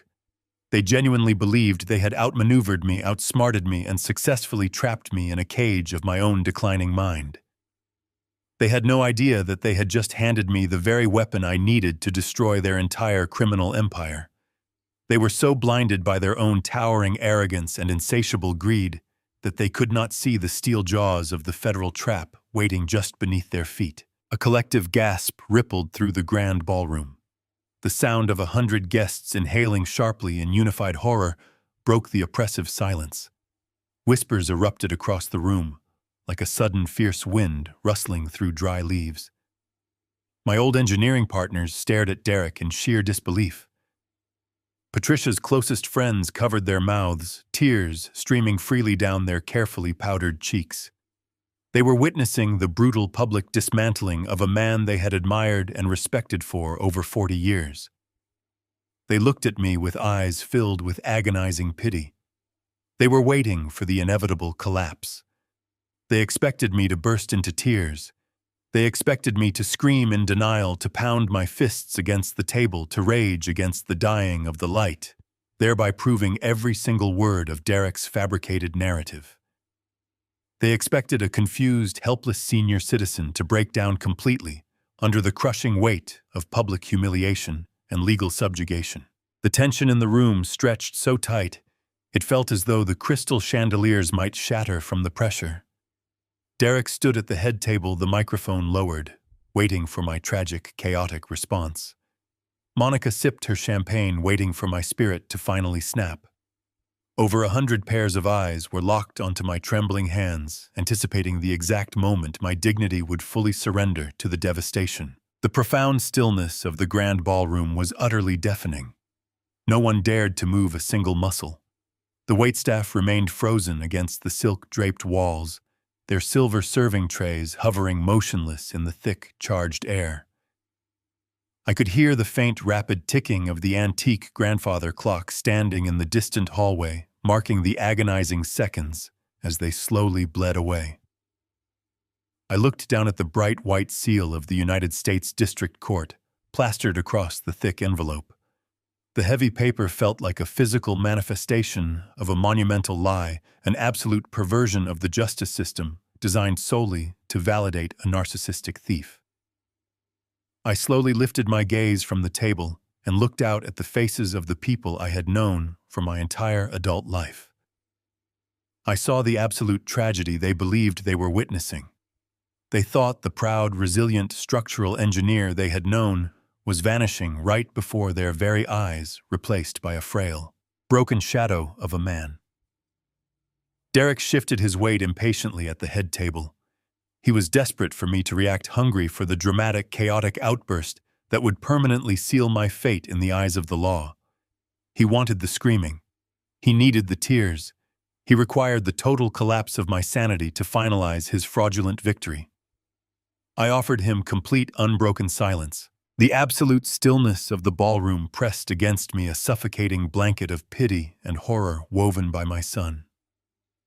I kept my gaze locked on the pristine white envelope resting on the table. For weeks I had meticulously crafted this frail, trembling persona. I had allowed my shoulders to slump, my voice to waver, and my hands to shake. I had swallowed my pride and let my own flesh and blood parade me around as a hollow shell of a man. But the performance had served its purpose. The final piece of the trap was now officially documented and registered with the federal court. The curtain was ready to fall on this wretched theatrical production. I took a slow, deep breath, feeling the cool air fill my lungs. As I exhaled, I let the agonizing charade melt away completely. I stopped the artificial trembling in my fingers. I planted my feet firmly and solidly on the marble floor and straightened my spine. The dramatic shift in my physical posture was entirely silent, yet it carried the undeniable weight of a tectonic plate snapping back into place. I reached out with a steady, unwavering hand and picked up the thick manila envelope. My movements were no longer clumsy or hesitant. They were sharp, deliberate, and engineered with absolute precision. I slid my thumb cleanly under the sealed flap, tearing the heavy paper open with a crisp, tearing sound that echoed sharply across the quiet tables. Monica leaned forward in her plush chair, her smug smile faltering for just a fraction of a second. She blinked, her brow furrowing in sudden confusion. She was expecting me to fumble, to drop the papers, to weep softly into my hands. Instead, I calmly extracted the stack of legal documents and smoothed them flat against the table. My eyes scanned the dense paragraphs of the federal subpoena. I read the fabricated medical claims, the false allegations of financial mismanagement, and the aggressive demands for total guardianship. I read the lies my son had sworn to under the penalty of perjury. I did not feel a single ounce of sorrow. I felt only the cold, mechanical satisfaction of a structural engineer watching a demolition charge arm itself. The murmurs in the grand ballroom began to shift. The tone of the whispers morphed from sympathetic pity to quiet, bewildered curiosity. My former engineering partners, men who had spent decades observing my leadership under extreme pressure, narrowed their eyes. They recognized the familiar rigid set of my jaw and the focused intensity returning to my gaze. The frail, fading patriarch they had been mourning just moments ago was rapidly vanishing right before their eyes. I carefully aligned the edges of the legal documents, ensuring every page was perfectly straight. I folded the thick stack of paper neatly in half, creasing the center with a firm press of my thumb. I slid the folded subpoena into the breast pocket of my tailored charcoal suit. I then placed both hands flat on the table and pushed myself up from the chair. I did not lean heavily on the table for support. I did not groan or struggle. I stood up with the smooth, effortless grace of the man who was in complete control of his physical and mental faculties. I stood at my full height, towering over the elaborate floral centerpieces. I buttoned my suit jacket with smooth, precise movements, adjusting my cuffs and smoothing my lapels. The profound transformation was undeniable. I looked out across the sprawling sea of faces, meeting the shocked gazes of my guests one by one.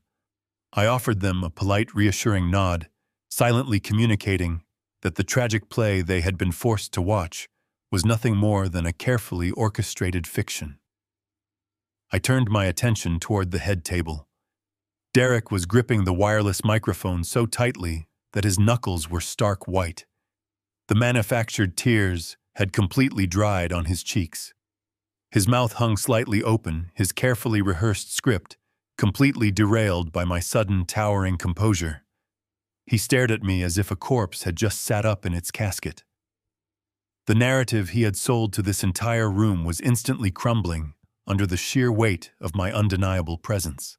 I stepped away from the table and began to walk across the polished marble floor toward my son. My stride was long, confident, and entirely purposeful.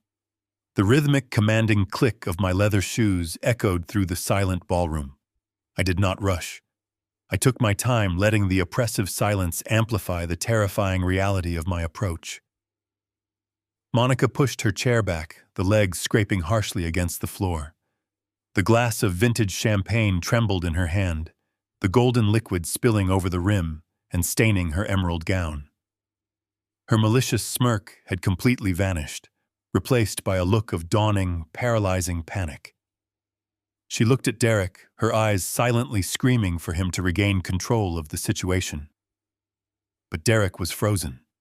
He stood paralyzed at the head table, the microphone hanging uselessly at his side. He watched me approach, his mind frantically trying to reconcile the helpless victim he thought he had conquered with the formidable titan currently marching toward him. I reached the head table and stopped directly in front of him. I was inches away from his face. I could see the tiny beads of sweat forming along his hairline. I could smell the sharp metallic scent of his sudden fear cutting through his expensive cologne. I looked deeply into his dark eyes, bypassing the superficial arrogance to see the terrified, desperate little boy hiding underneath. I did not raise my voice. I did not yell. I did not berate him in front of our guests. I simply looked at him with an expression of absolute chilling emptiness. I offered him a slow, perfectly sane smile. It was a smile completely devoid of warmth, a cold, surgical curving of the lips that promised nothing but total devastation. It was a smile that communicated absolute knowledge. It told him that I knew every single detail of his crimes, every whisper behind my back, every forged signature, and every stolen dollar. I slowly raised my right hand and placed it firmly on his shoulder. My grip was not aggressive, but it was solid, heavy, and undeniably authoritative. I leaned in very close, positioning my mouth just inches from his ear. My voice was a low, resonant murmur intended only for him, yet carrying the devastating force of a judge reading a final sentence. Make sure you bring every single bank statement to court, son. I whispered, my tone smooth, even, and terrifyingly calm. Do not forget a single page. I let the words hang in the air between us, heavy with unspoken promises of legal destruction. I patted his shoulder twice, a mocking paternal gesture that sealed the trap perfectly. I stepped back, adjusting my suit jacket one final time. I did not wait for his response. I did not look back at Monica or the bewildered guests. I turned on my heel and walked purposefully down the center aisle, leaving the grand ballroom in a state of absolute, breathless shock. I pushed open the heavy wooden doors and walked out into the cool, quiet hallway, leaving my son alone on the stage he had built for his own execution. Derek stood frozen at the head table as the wooden doors swung shut, sealing him inside a nightmare of his own making. A violent, deep, and completely uncontrollable shiver racked through his body. The phantom weight of my hand burned on his shoulder. A terrifying drop plunged into his gut, a primal warning screaming that he had made a catastrophic miscalculation. The frail old man he thought he had manipulated was a carefully constructed illusion. The chilling, perfectly sane smile I had just given him flashed relentlessly in his mind, carrying the undeniable promise of absolute ruin. The overwhelming panic threatened to buckle his knees in front of the staring crowd. He looked down at the microphone in his trembling hand, his breathing turning shallow. The flawless plan he had meticulously constructed was suddenly feeling like a massive tomb closing tightly around him. Yet, as the paralyzing terror threatened to consume him, a darker, far more powerful force pushed its way to the surface. It was his insatiable, blinding greed. He thought of the $85 million resting safely in the trust.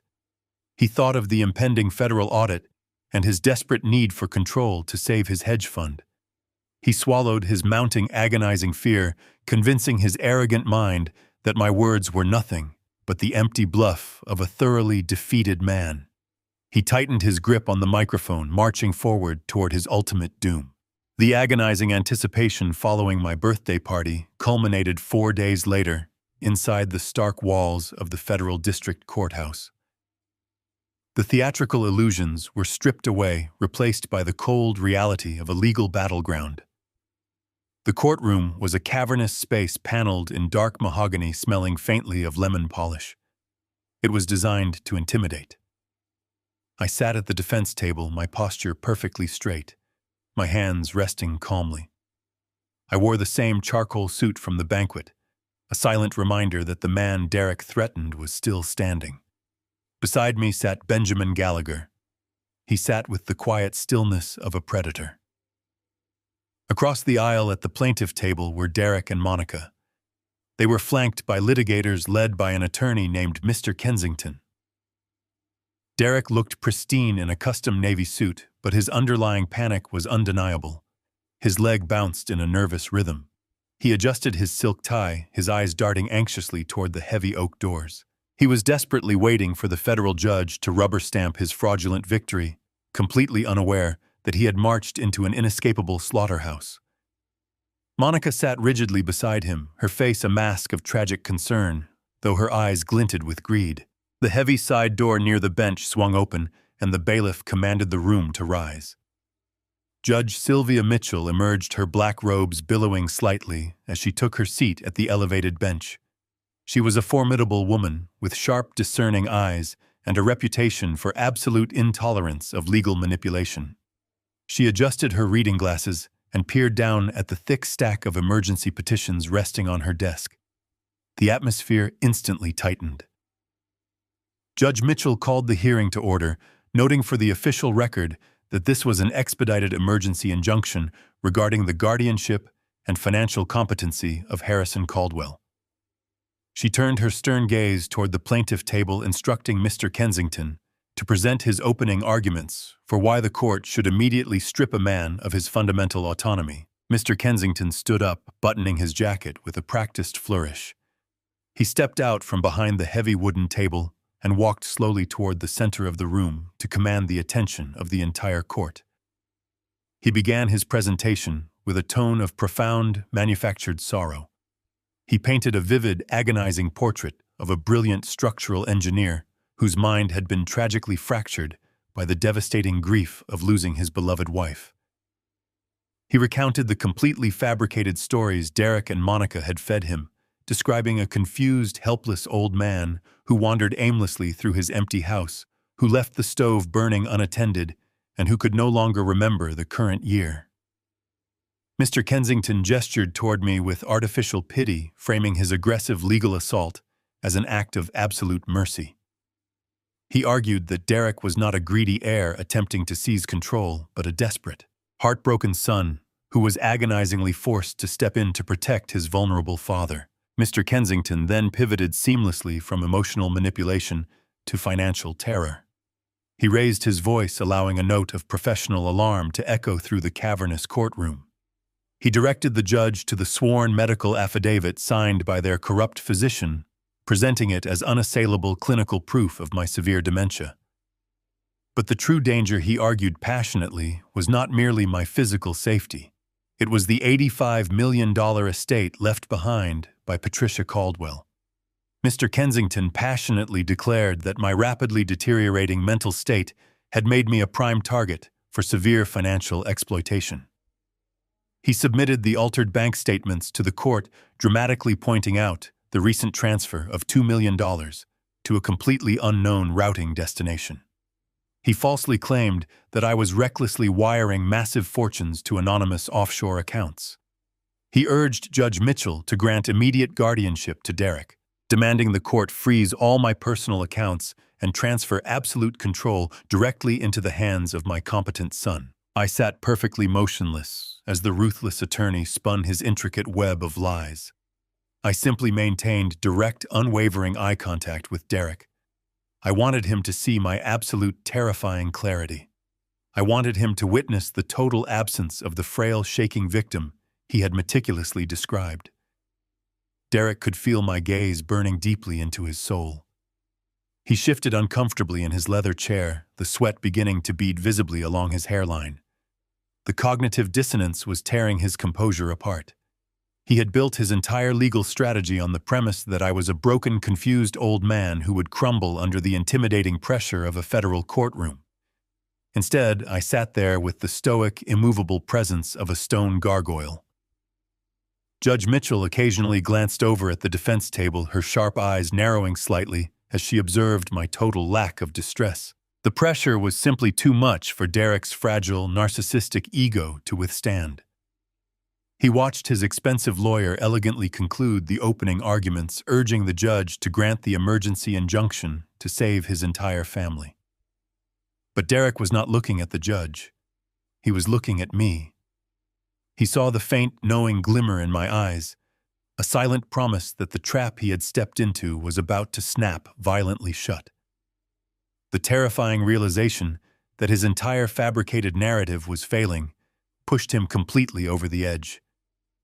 His profound greed, fueled by the desperate looming terror of his collapsing Ponzi scheme, and the impending federal audit, overrode his basic common sense. He could not stand the sight of my calm defiance.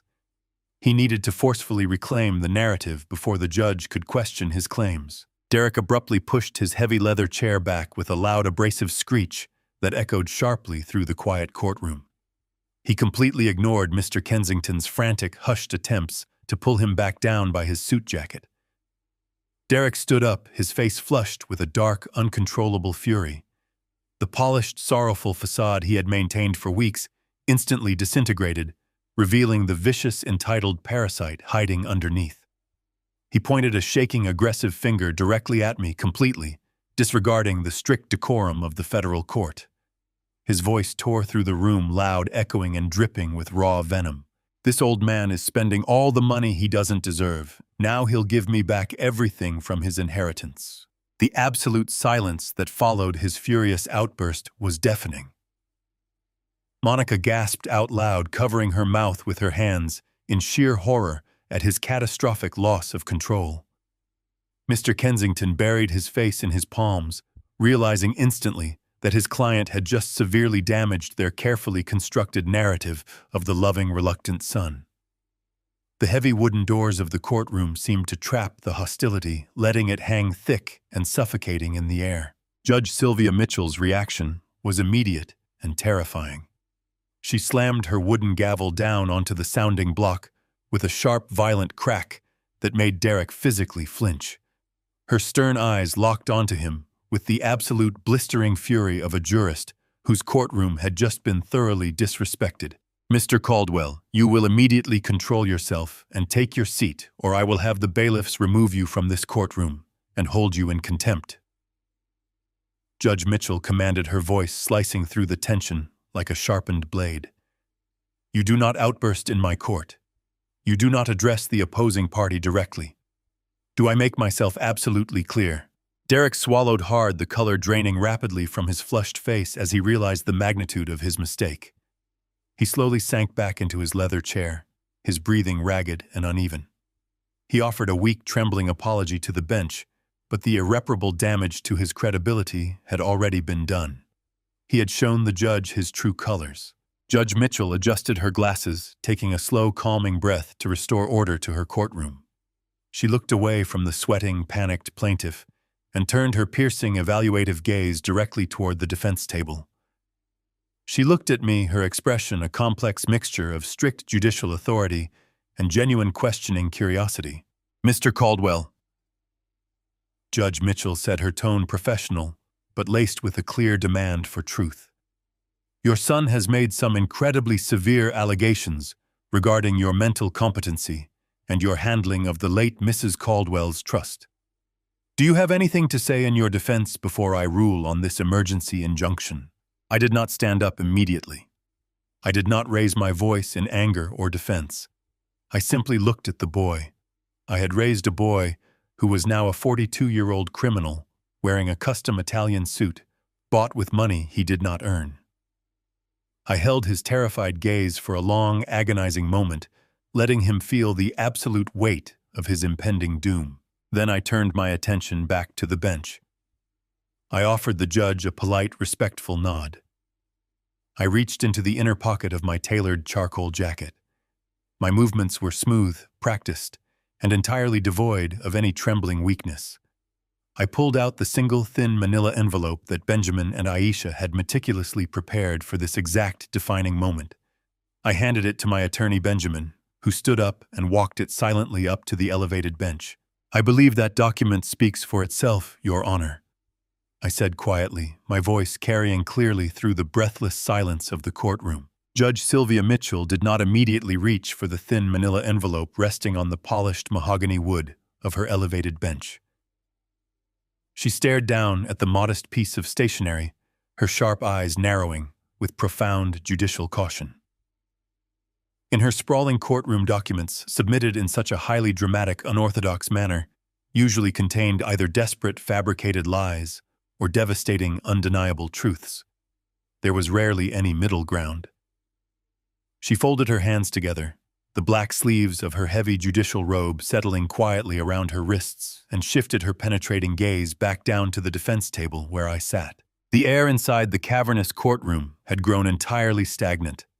The heavy silence was a physical weight pressing against the chests of every single person present.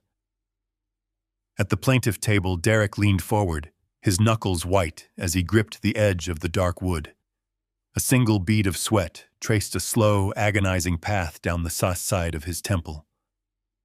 Monica sat frozen beside him, her breathing shallow and rapid, the emerald fabric of her designer dress trembling slightly with her suppressed panic.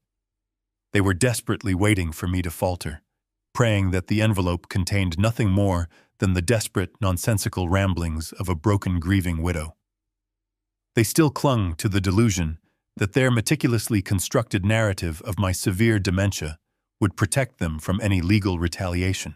I placed my hands flat against the cool surface of the defense table and pushed myself up from my leather chair. I did not struggle. I did not lean heavily on the wooden edge for support. I stood up with a slow, deliberate grace that commanded the absolute attention of every individual in the room. I smoothed the lapels of my tailored charcoal suit, adjusting my posture until my spine was perfectly straight. I rolled my shoulders back, shedding the final lingering remnants of the frail, confused patriarch persona I had maintained for weeks. The transformation was complete, stark, and entirely undeniable. I was no longer a helpless victim trapped in the fog of a fading mind. I was a man who had built towering skyscrapers, a man who understood the precise mechanics of structural integrity and controlled demolition. "Your Honor!" I began, my voice booming through the silent courtroom with an absolute terrifying authority. The sound echoed off the high-paneled walls, carrying a razor-sharp clarity that instantly shattered the illusion of my cognitive decline.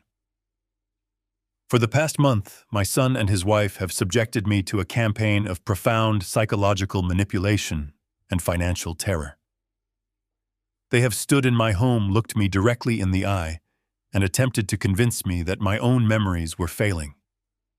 They brought a corrupt physician into my living room, a man who accepted a $50,000 bribe to fabricate the medical affidavit resting on your desk today. That document is not a clinical diagnosis.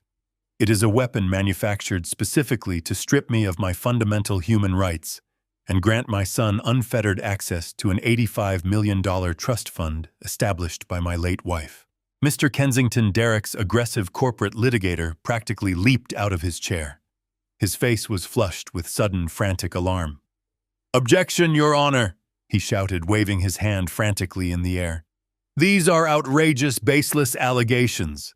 The respondent is clearly demonstrating the exact paranoid delusions detailed in Dr. Mercer's sworn medical evaluation. He is attempting to derail this emergency hearing with wildly fabricated conspiracy theories."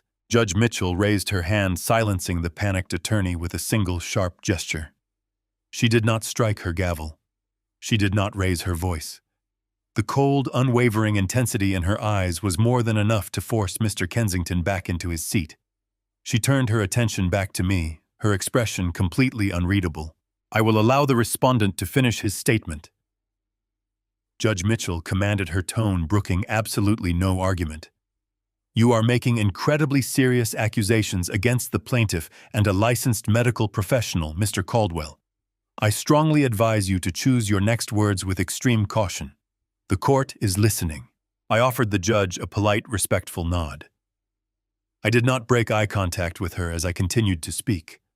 My voice remained perfectly level, devoid of any hysterical anger or desperate pleading. It was the calm, methodical tone of a man dismantling a bomb. "I assure you, Your Honor, I am choosing my words with the utmost precision," I stated clearly. "My son did not bring this emergency injunction before this court out of a sudden, desperate concern for my physical safety or my mental well-being. He did not file this lawsuit because he is a grieving son trying to protect his fading father. He filed this lawsuit today because he is backed into a terrifying corner of his own making, and he is entirely out of time. I turned my head slowly, shifting my gaze away from the elevated bench and locking my eyes directly onto Derek. He flinched visibly, his breath catching audibly in his throat. The arrogant, entitled swagger he had carried into the courtroom had completely vanished. He looked like a cornered animal staring down the barrel of a loaded weapon. My son is currently managing an investment hedge fund that is experiencing a catastrophic liquidity crisis. I continued projecting my voice so that every single word struck him like a physical blow. He has engaged in a massive systemic Ponzi scheme, shifting capital from new client portfolios to cover the staggering losses of older accounts. And right now, the Securities and Exchange Commission is preparing to conduct a comprehensive audit of his firm this coming Friday. He is missing $12 million in client funds. If the federal auditors look at his books, he will be indicted, arrested, and sentenced to decades in a federal penitentiary. The courtroom erupted into a chaotic symphony of shocked gasps and frantic whispered conversations. The gallery behind the wooden partition leaned forward collectively, utterly mesmerized by the sudden, explosive revelation. Mr. Kensington turned to look at Derek, his eyes wide with a horrifying realization that his client had lied to him about everything. Monica buried her face in her hands, a low, wretched sob escaping her trembling lips as the walls of her luxurious world began to collapse around her. Derek shook his head frantically, his face pale and slick with cold sweat. "He is lying," Derek shouted, his voice cracking with raw, unadulterated panic. "Your Honor, you cannot listen to this. He is completely insane. He does not know what he is talking about." "I know exactly what I am talking about, Derek," I countered, my voice cutting through his desperate screaming effortlessly. "Because I know exactly how you plan to cover your tracks. You needed a massive, untraceable injection of cash to plug the gaping hole in your client portfolios before the federal auditors arrived. You needed my money. But because you knew I would never authorize such a reckless, illegal withdrawal, you decided to take it by force." I turned back to face the judge, pointing a steady, unwavering finger toward the plaintiff table. "Your Honor, the money my son is crying about is the exact sum he stole using forged documents." The words hung in the air, heavy and devastating. Judge Mitchell sat perfectly still, her sharp eyes darting between me and the terrified man sitting across the aisle. 3 days ago," I explained meticulously, laying out the damning facts of the case, "my son presented a comprehensively forged power of attorney to my private bank. He utilized a corrupt notary public to authenticate my stolen signature. He then used that fraudulent document to initiate a wire transfer of $2 million from my late wife's secure trust account.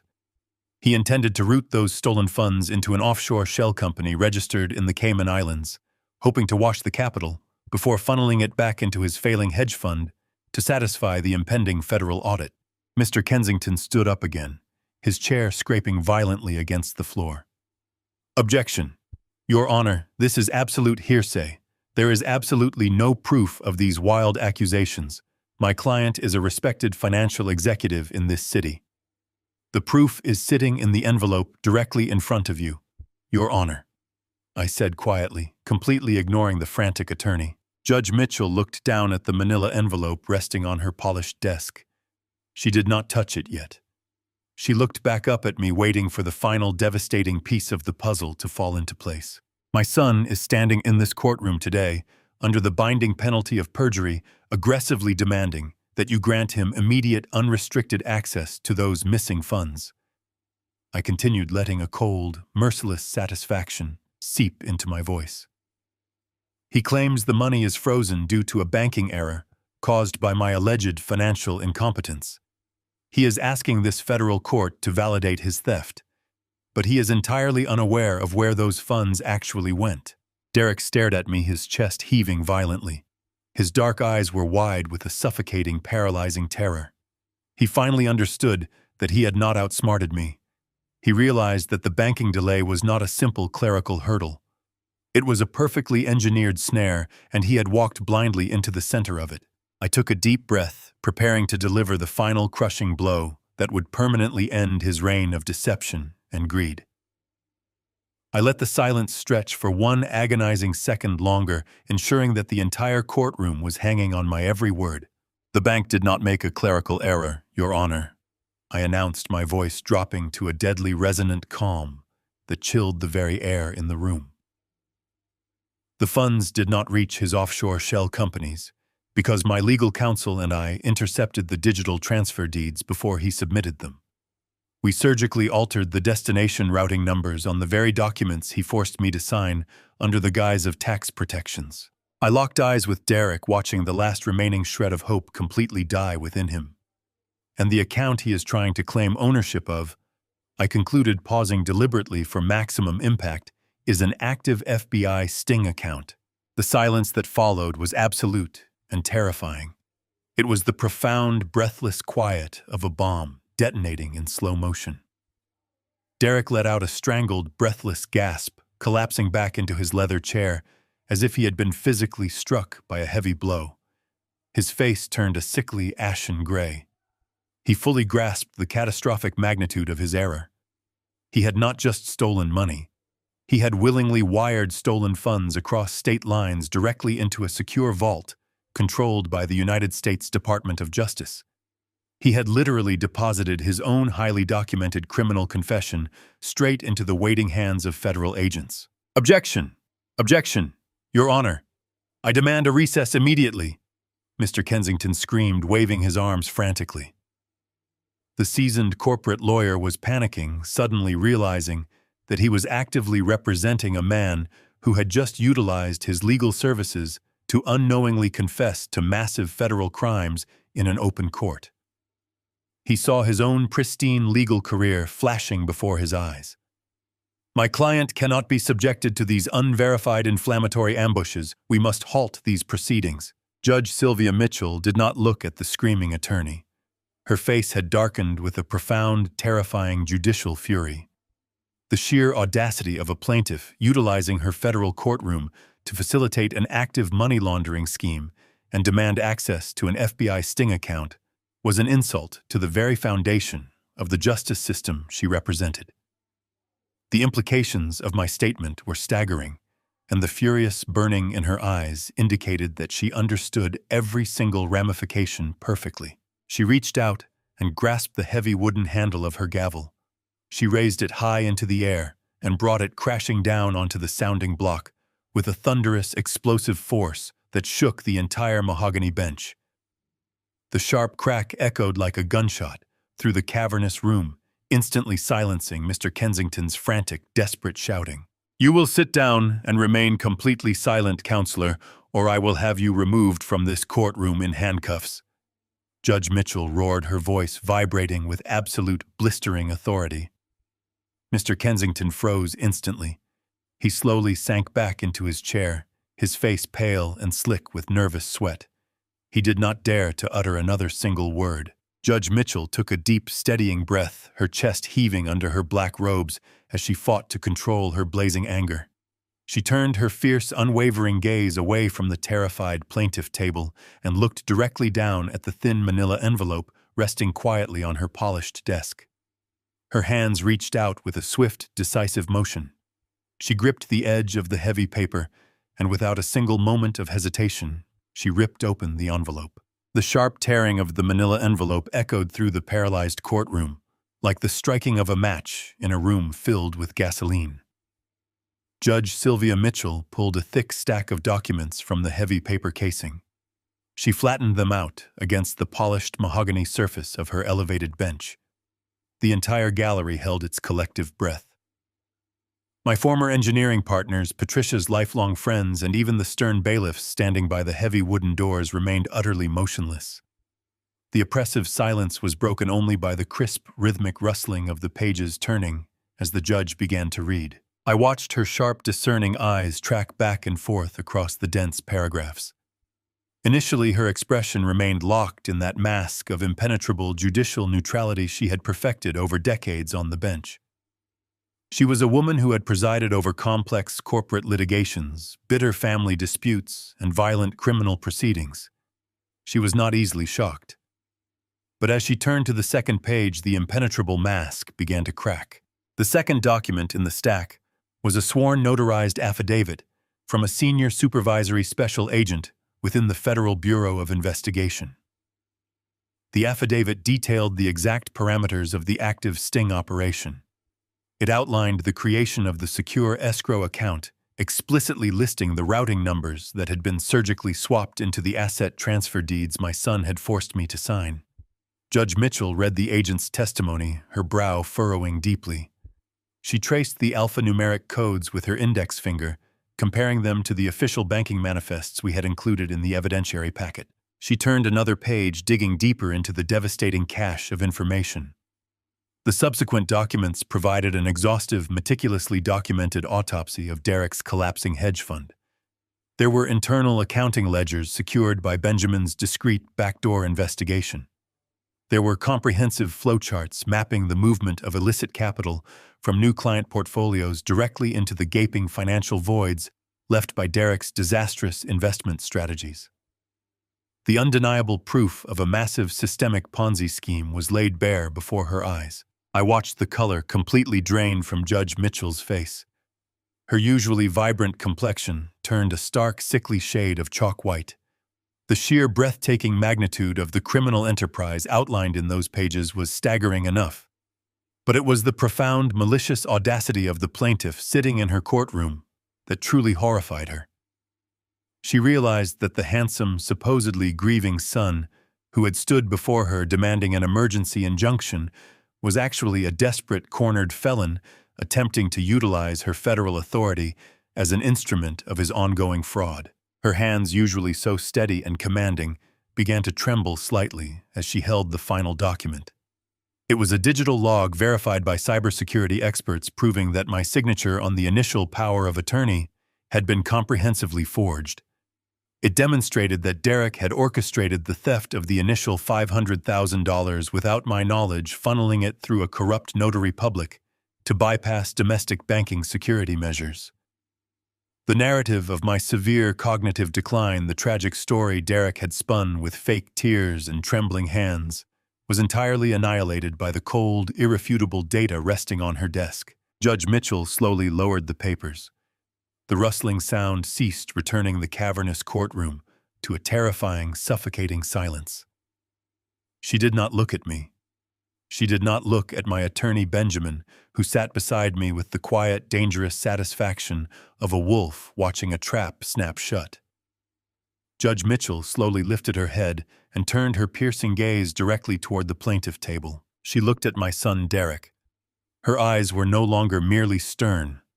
They were burning with a profound, absolute, and unadulterated disgust. It was a look of pure revulsion, the kind reserved for a parasite that had crawled into a pristine environment. Derek visibly shrank under the crushing weight of her stare. The broad shoulders of his custom Italian suit seemed to cave inward. He pressed his back against his leather chair, trying to create distance between himself and the terrifying judicial fury radiating from the bench. He looked like a small, frightened child who had finally been caught in a catastrophic lie. Beside him, Monica was shaking uncontrollably.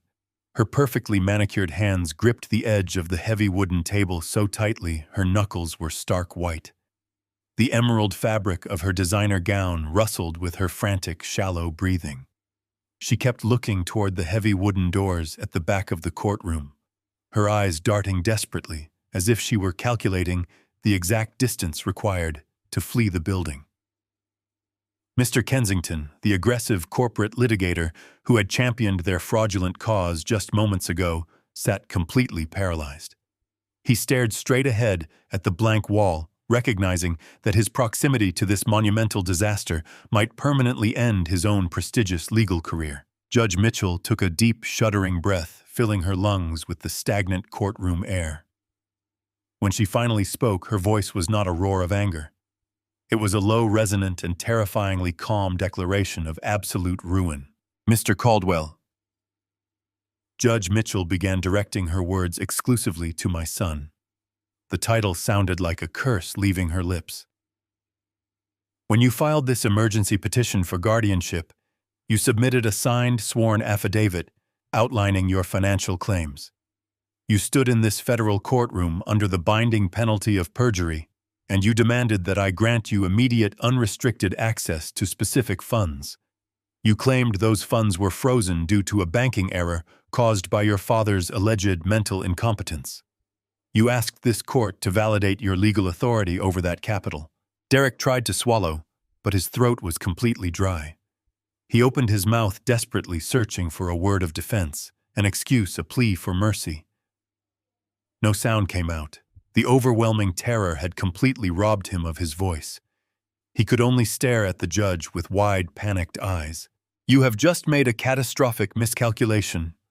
Judge Mitchell continued, her voice slicing through the heavy silence like a sharpened blade. Because the documents provided to me by the defense, verified by the Federal Bureau of Investigation and the United States Department of Justice, confirm the true nature of those frozen funds. The $2 million you are aggressively demanding from this court did not stall in a domestic holding account. That money was successfully wired via your explicit authorization directly into an active, secure federal sting account, established specifically to investigate your failing hedge fund. A collective gasp ripped through the gallery behind me. My former engineering partners and Patricia's lifelong friends were finally grasping the full horrific reality of my son's actions. He was not a grieving heir. He was a criminal mastermind who had just walked blindly into a devastating trap. By filing this lawsuit, Judge Mitchell declared, her words carrying the heavy, undeniable finality of a closing tomb door. And by submitting your financial claims to this court under oath, you have done something truly extraordinary, Mr. Caldwell. You have not just committed a severe act of perjury. You have just handed the federal government a written, legally binding, and fully documented confession to massive wire fraud and systemic money laundering. Derek let out a soft, pathetic whimper. The reality of his situation crushed down upon him with the force of a collapsing building. He had built his entire defense around isolating himself from the fraudulent shell companies. He had carefully forged my signature on internal documents to ensure that if the authorities ever investigated his firm, I would be the one holding the smoking gun. I would be the one facing decades in federal prison.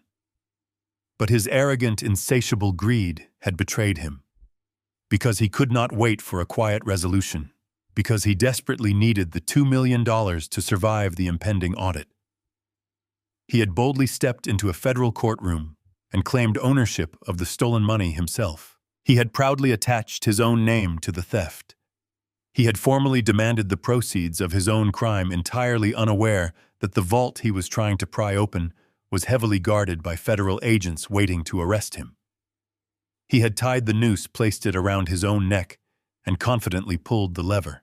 You utilized a corrupt medical professional to fabricate a diagnosis of dementia against your own father. Judge Mitchell continued, her voice laced with absolute contempt. You attempted to use the authority of my courtroom to strip an innocent man of his civil rights, his autonomy, and his dignity, all to cover up your monumental corporate failures. I have presided over this court for 2 decades, and I have rarely witnessed such breathtaking malice, such profound, arrogant cruelty. Mr. Kensington finally found his voice. He stood up slowly, raising his hands in a desperate gesture of surrender. Your Honor, I must formally state for the record that my firm had absolutely no knowledge of these underlying criminal investigations or the fraudulent nature of the medical affidavits provided by the plaintiff. We were entirely misled by our client. I respectfully request permission to immediately withdraw as counsel for Mr. Derek Caldwell. Request granted, Counselor, Judge Mitchell snapped without looking away from Derek. You are dismissed. Step away from the plaintiff table immediately. Mr. Kensington did not hesitate. He gathered his briefcase, abandoning his files on the table, and scurried away to the side of the room, eager to distance himself from the toxic wreckage of his former client. Derek was now completely isolated. He sat alone at the massive wooden table, a stranded general watching his entire army desert him on the battlefield. Monica suddenly shrieked, a high, panicked sound that shattered the remaining tension. She pushed her heavy chair back violently and scrambled to her feet. She looked wildly at the heavy wooden doors at the back of the courtroom, her survival instincts overriding any remaining shred of loyalty to her husband. She took a step toward the center aisle, desperately preparing to run. "Nobody moves!" Judge Mitchell commanded, striking her wooden gavel against the sounding block with a thunderous crack that froze Monica in her tracks. The judge looked toward the side chamber doors, her expression hardening into a mask of absolute unyielding justice. The trap had been flawlessly executed. The evidence was irrefutable. The public confession was recorded on the official court transcript. There was absolutely nothing left to debate, nothing left to argue, and nowhere left for my son to hide. "Bailiff," Judge Mitchell announced, her voice echoing with the terrifying power of the federal government. "Lock down this courtroom immediately." The heavy brass locks of the massive mahogany doors engaged with a resounding metallic clack that reverberated through the cavernous courtroom. The two armed bailiffs positioned themselves squarely in front of the only exits. Their hands rested firmly on their utility belts. The sudden, inescapable finality of that sound shattered the remaining paralysis gripping the room. Absolute chaos erupted within the gallery. The hushed whispers of my former engineering colleagues and friends exploded into a chaotic symphony of shocked gasps and frantic murmurs. They scrambled backward in their solid oak pews. They were desperate to distance themselves from the catastrophic spectacle unfolding at the plaintiff table. Derek finally broke free from his terrifying stupor. He leaped out of his leather chair. His pristine navy suit jacket pulled awkwardly across his broad shoulders. He threw his hands into the air. He waved them frantically toward the elevated bench, as if trying to physically wave away the mounting federal charges. He screamed that this was all a massive, catastrophic mistake. His voice cracked loudly. It stripped away the polished veneer of the successful financial executive and revealed the desperate, cornered criminal hiding underneath.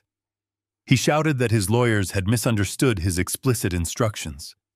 He claimed that the forged documents were planted by rival corporate entities. He yelled that I was a vindictive old man orchestrating an elaborate malicious setup to destroy his perfect life. Monica did not bother to defend her husband. The moment the locks engaged securely, her fragile loyalty to Derek completely evaporated. It was replaced entirely by a fierce, primal instinct for self-preservation. She spun around quickly. Her expensive emerald gown twisted around her legs as she bolted toward the center aisle. She practically shoved one of the elderly friends out of her path. She ignored the startled cry of the older woman. Monica sprinted toward the back of the courtroom. Her designer heels clicked frantically against the polished marble floor. She reached the heavy wooden doors and grabbed the brass handle. She rattled it violently in a futile attempt to escape the sinking ship. A burly bailiff immediately stepped forward. He placed a massive hand directly onto the center of her chest. He physically halted her frantic escape attempt. Monica shrieked loudly. She batted at the arm of the officer with her manicured hands. She screamed that she had absolutely nothing to do with the business affairs of her husband. She claimed that she was merely a naive, innocent housewife. She shouted that she possessed fundamental rights that were being severely violated right now. She wept loudly. She spun a pathetic, desperate narrative of her own victimhood. She entirely abandoned the man she had conspired with for months. Judge Sylvia Mitchell did not tolerate the disgraceful, chaotic display for another single second. She gripped her wooden gavel tightly. She brought it crashing down against the sounding block 3 consecutive times.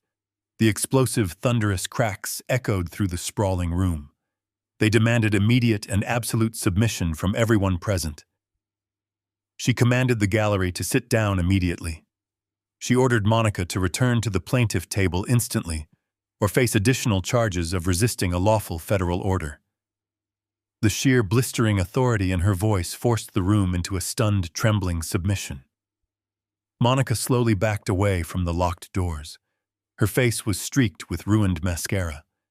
She stumbled back to her chair, sobbing uncontrollably. Derek stood completely frozen. His chest heaved heavily.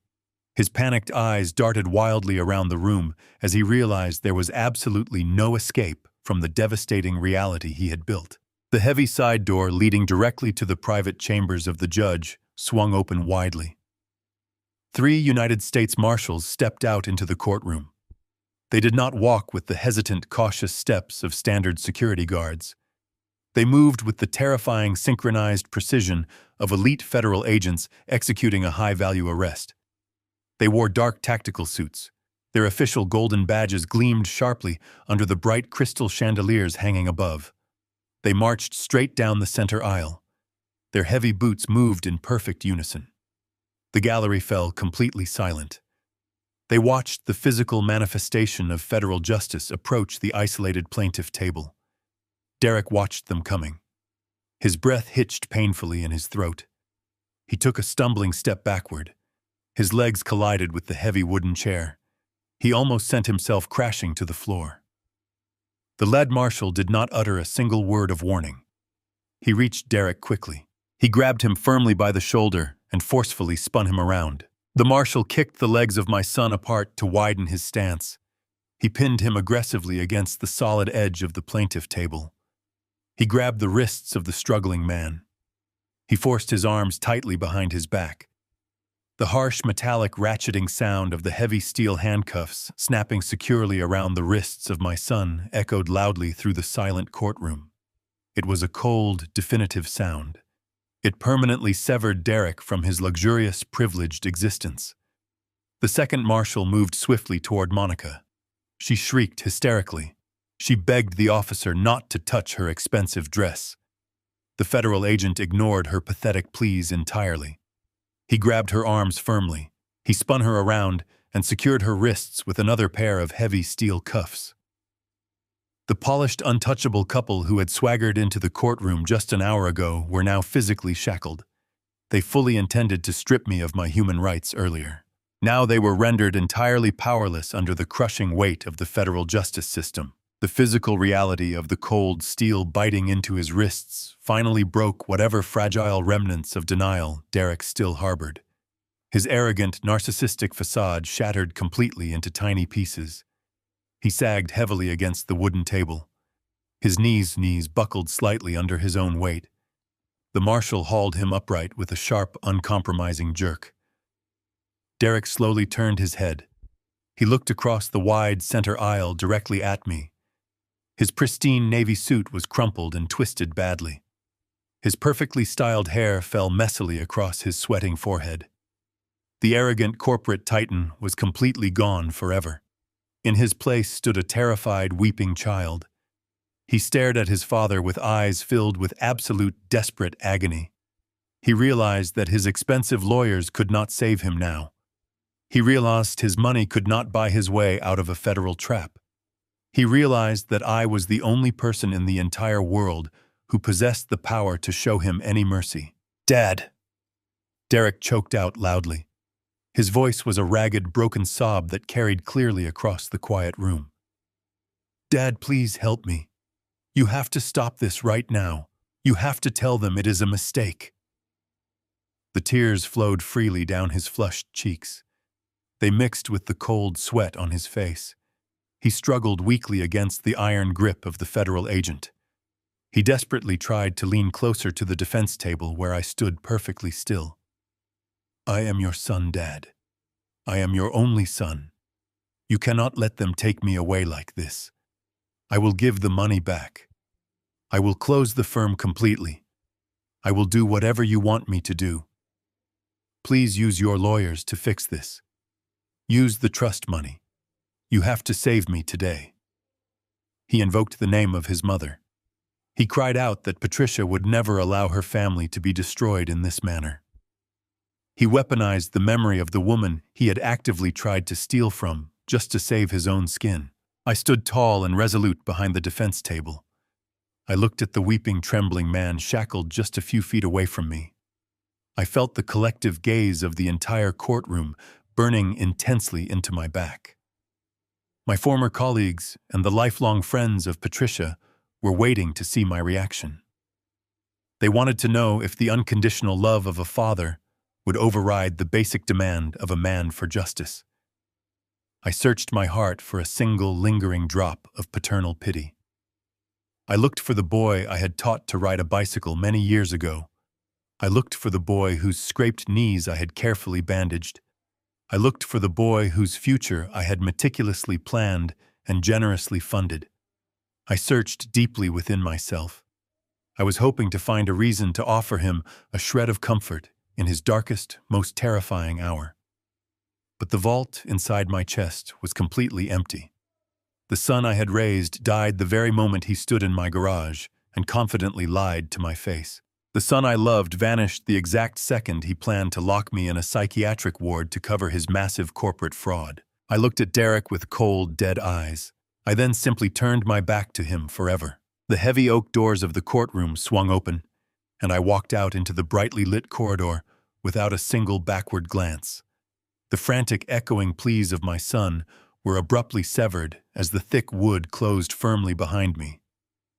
Benjamin walked quietly by my side, his heavy leather briefcase swinging in a steady rhythm. The silence between us was profoundly comforting. It was the shared understanding of two men who had successfully dismantled a dangerous explosive device. I stepped out of the federal building and took a deep breath of the crisp Chicago air. The suffocating weight that had crushed my chest completely evaporated. I was finally free. The news did not take long to spread. In fact, it ignited like dry brush soaked in gasoline. By the time I returned to the quiet sanctuary of my home, the sensational story was dominating the evening broadcasts later tonight. A prominent, wealthy hedge fund executive had practically orchestrated his own federal arrest in open court. The sheer unprecedented arrogance of Derek presenting forged documents to a federal judge while inadvertently demanding access to an active Sting account was a media sensation. The headlines were ruthless. They branded him the arrogant heir who handed the government his own conviction on a silver platter.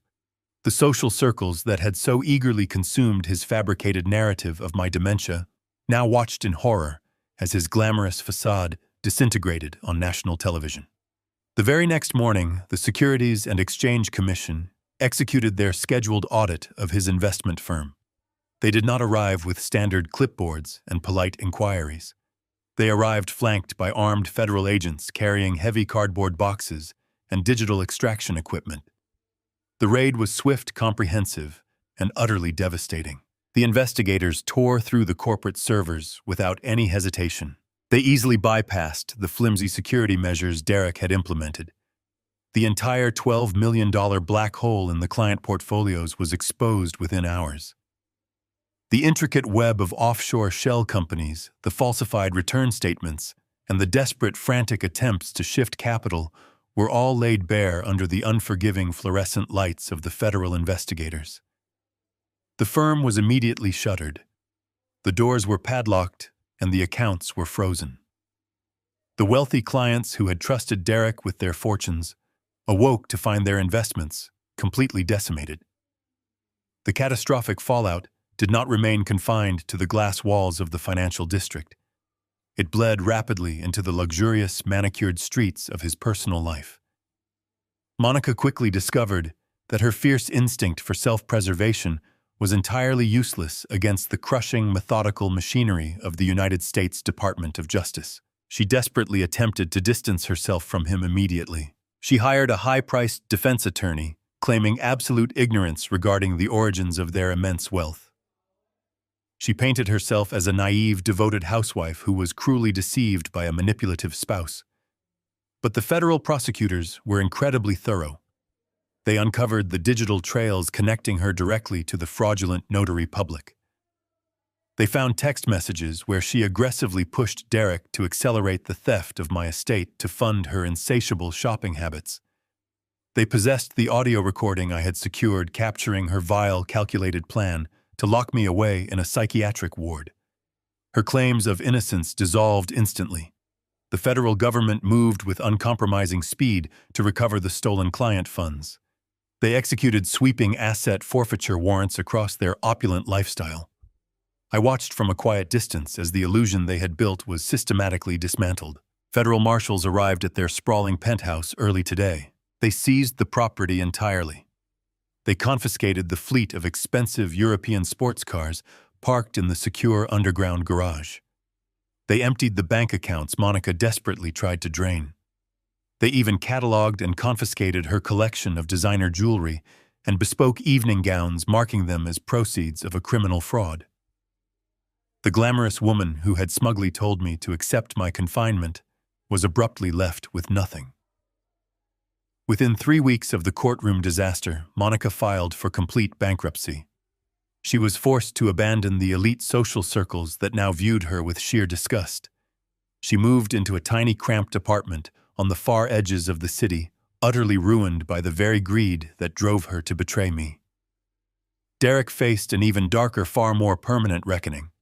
His corporate defense attorneys strongly advised him to accept a plea agreement without a trial right away. Realizing the absolute futility of fighting a written, legally binding confession submitted in federal court, they knew he had lost. The prosecutors were not interested in offering any leniency. They possessed a mountain of irrefutable evidence. They had the forged power of attorney. They had the digital routing logs from the escrow trap. They had the testimonies of the defrauded clients. And most damningly, they had the transcript of his aggressive, arrogant perjury before Judge Sylvia Mitchell. Derek had absolutely no leverage. He was a cornered, defeated man standing before a justice system he had foolishly attempted to manipulate. The sentencing hearing took place 6 months later. I did not attend. I had no desire to see him wearing a coarse prison uniform or to listen to his desperate, hollow apologies. Benjamin attended as an observer and reported the events to me later that very same evening without fail. He described how Derek stood before the judge, a pale, trembling shadow of his former self. He cried openly, begging the court for mercy, pleading for a second chance to rebuild his life and make amends to the victims he had defrauded. But the presiding judge was entirely unmoved. The judge delivered a blistering, merciless rebuke, condemning Derek not only for the systemic theft of millions of dollars from innocent investors, but for the breathtaking cruelty he had inflicted upon his own grieving father. The judge highlighted the sinister, premeditated nature of the fake medical diagnosis, calling it an act of profound moral depravity. Derek Thomas Caldwell was sentenced to 18 years in a federal penitentiary without the possibility of early parole. The heavy gavel struck the sounding block, permanently sealing his fate. The luxurious corner offices and tailored suits were replaced by concrete walls and heavy steel bars. He would spend the best years of his life locked in a cage, stripped of his name, his wealth and his freedom left with nothing but the unending echo of his own catastrophic arrogance. As for myself, the legal aftermath was remarkably brief and entirely effortless. Following the explosive revelation in Judge Mitchell's courtroom, the emergency injunction to declare me incompetent was permanently dismissed with extreme prejudice. The fraudulent medical affidavit was destroyed, and the corrupt physician who signed it faced his own severe criminal indictments and the revocation of his medical license. My autonomy was completely and undeniably restored. The massive $85 million trust fund left by Patricia remained perfectly secure, entirely untouched by the grasping hands of the son who tried to steal it. The bank lifted all administrative holds, and my private banker Richard personally apologized for ever doubting my capacity to manage effectively. The oppressive dark storm that violently raged through my life finally broke, leaving behind a clear, peaceful sky. I no longer had to shuffle my feet or pretend my mind was slipping into a dark fog. I no longer had to endure the artificial pity of a daughter-in-law who secretly wished for my demise. I was a free, capable man standing firmly on solid ground. The painful chapter of betrayal was officially closed. The predators who had sought to consume my legacy had been caught, caged, and removed from my world entirely. The house was quiet again, but it was no longer a lonely, haunted silence. It was the comforting quiet of a sanctuary that had been successfully defended against a brutal siege. I spent my mornings drinking black coffee by the bay window, watching the seasons change. I spent my afternoons managing the portfolio quite safely.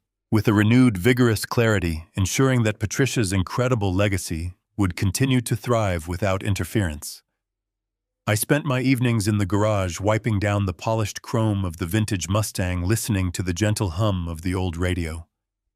The deep, agonizing wound of losing a son to his own monstrous greed still ached on occasion, but the pain was manageable. It was the dull, fading ache of a necessary surgery that saved the body from a fatal infection. I had survived the ultimate betrayal. I walked through the fire, and I emerged stronger, wiser, and completely unbroken. The stage was finally set for the rest of my life to begin on my own terms.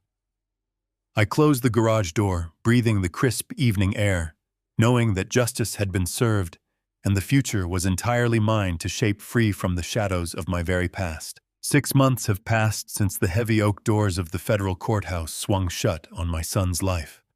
The bitter, biting cold of the Chicago winter has finally surrendered to the gentle, thawing warmth of an early spring. The vibrant world outside is slowly blooming with beautiful, renewed life, and for the first time in what feels like an eternity, my own internal world is perfectly mirroring that quiet, steady resurrection. I am currently standing exactly where this entire ordeal began, but the atmosphere could not be more profoundly different. I am back inside the familiar, comforting sanctuary of my home garage. I am wearing my old, faded denim overalls, the ones stained with decades of hard work and honest labor. My hands are covered in dark motor oil and grease, gripping a heavy steel wrench as I carefully tighten the bolts on the engine block of the classic 1968 Mustang.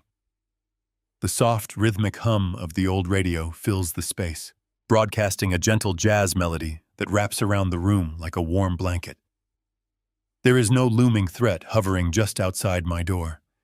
There is no suffocating web of deception tightening around my neck. There is only the crisp scent of gasoline, the tangible weight of cold metal in my hands, and an absolute, unshakable peace. The profound silence of my home is no longer a haunting reminder of loss or a battlefield waiting for the next strike. It is a deeply cherished companion. I have now completely excised the malicious parasites from my existence. The towering glass skyscrapers, the arrogant financial executives, and the desperate, clutching greed that nearly consumed my life have all been permanently banished to a distant, irrelevant past.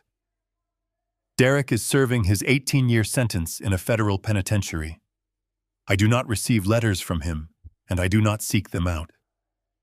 The definitive severing of that toxic bond was agonizing, a painful amputation of my own flesh and blood, but it was absolutely necessary for my survival. I chose to save the host rather than perish alongside the disease. Monica remains lost in the chaotic ruins of her shattered social status, learning the harsh, unforgiving realities of a life devoid of unearned privilege. I do not harbor any lingering hatred toward either of them. Hatred is a heavy, corrosive burden, and I simply refuse to carry it. I have released them to the unyielding consequences of their own monstrous choices. My heart, once fractured by their breathtaking betrayal, has slowly healed, reinforced by the comforting certainty that I stood my ground and protected what truly mattered. Instead of allowing the vast fortune to sit stagnant or become a dark monument to a thwarted theft, I decided to breathe vibrant, purposeful life into Patricia's legacy. Last month, with the meticulous guidance of Benjamin and his exceptional legal team, I officially established the Patricia Caldwell Engineering Scholarship Foundation. We endowed the program with a massive, sustaining infusion of capital from the trust, ensuring its operations will continue for generations.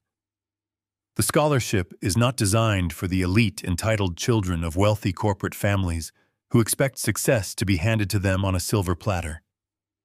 It is specifically structured to identify and support bright, hardworking young students from underprivileged backgrounds. We are searching for the builders, the creators, the quiet minds who understand the profound value of structural integrity, not just in steel and concrete, but in their own personal character. I review the applicant essays myself every single week. I look for the unmistakable spark of genuine honesty. I look for the resilience of youth who understand that true wealth is earned through diligence, discipline, and an unwavering commitment to doing the right thing even when no one is watching. By funding their education, I am planting seeds of integrity in a world that desperately needs them. Patricia would have been absolutely thrilled to see her life's work utilized to build a brighter, more honest future for those who truly deserve it. I wipe the heavy grease from my hands using a frayed red rag, letting the physical exertion of the afternoon settle comfortably into my aching muscles. I toss the rag onto the workbench, taking a moment to appreciate the orderly arrangement of my tools.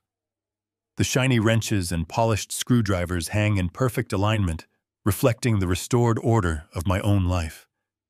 I walk slowly toward the back of the garage, where a small, impeccably clean wooden shelf holds a few cherished items. Resting in the center is a silver-framed photograph of Patricia. It was taken nearly 30 years ago during a summer trip to the coastline. The wind is catching her vibrant hair, and she is laughing with a pure, unrestrained joy that radiates through the glossy paper. I reach out and gently trace the cold edge of the silver frame with my index finger. I look into her bright, loving eyes, feeling the enduring warmth of our 45 years together wrap around me like a protective embrace. I whisper a quiet, heartfelt promise to her image, assuring her that the foundation she built is entirely safe, that the walls will never crumble, and that her beautiful legacy remains eternally untarnished by the greed that sought to destroy it. I tell her that the future is secure, and that the good she put into the world will continue to grow and multiply for decades to come. I offer her a slow, genuine smile, the first truly unburdened smile I have felt in over a year.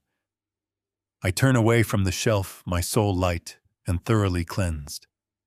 I walk toward the heavy metal garage door, gripping the solid handle with firm, capable hands. I pull the door down, watching the bright afternoon sunlight narrow into a thin, fading sliver before the metal meets the concrete floor with a definitive, satisfying thud. The darkness embraces the quiet space, peaceful and absolute. Fade to black.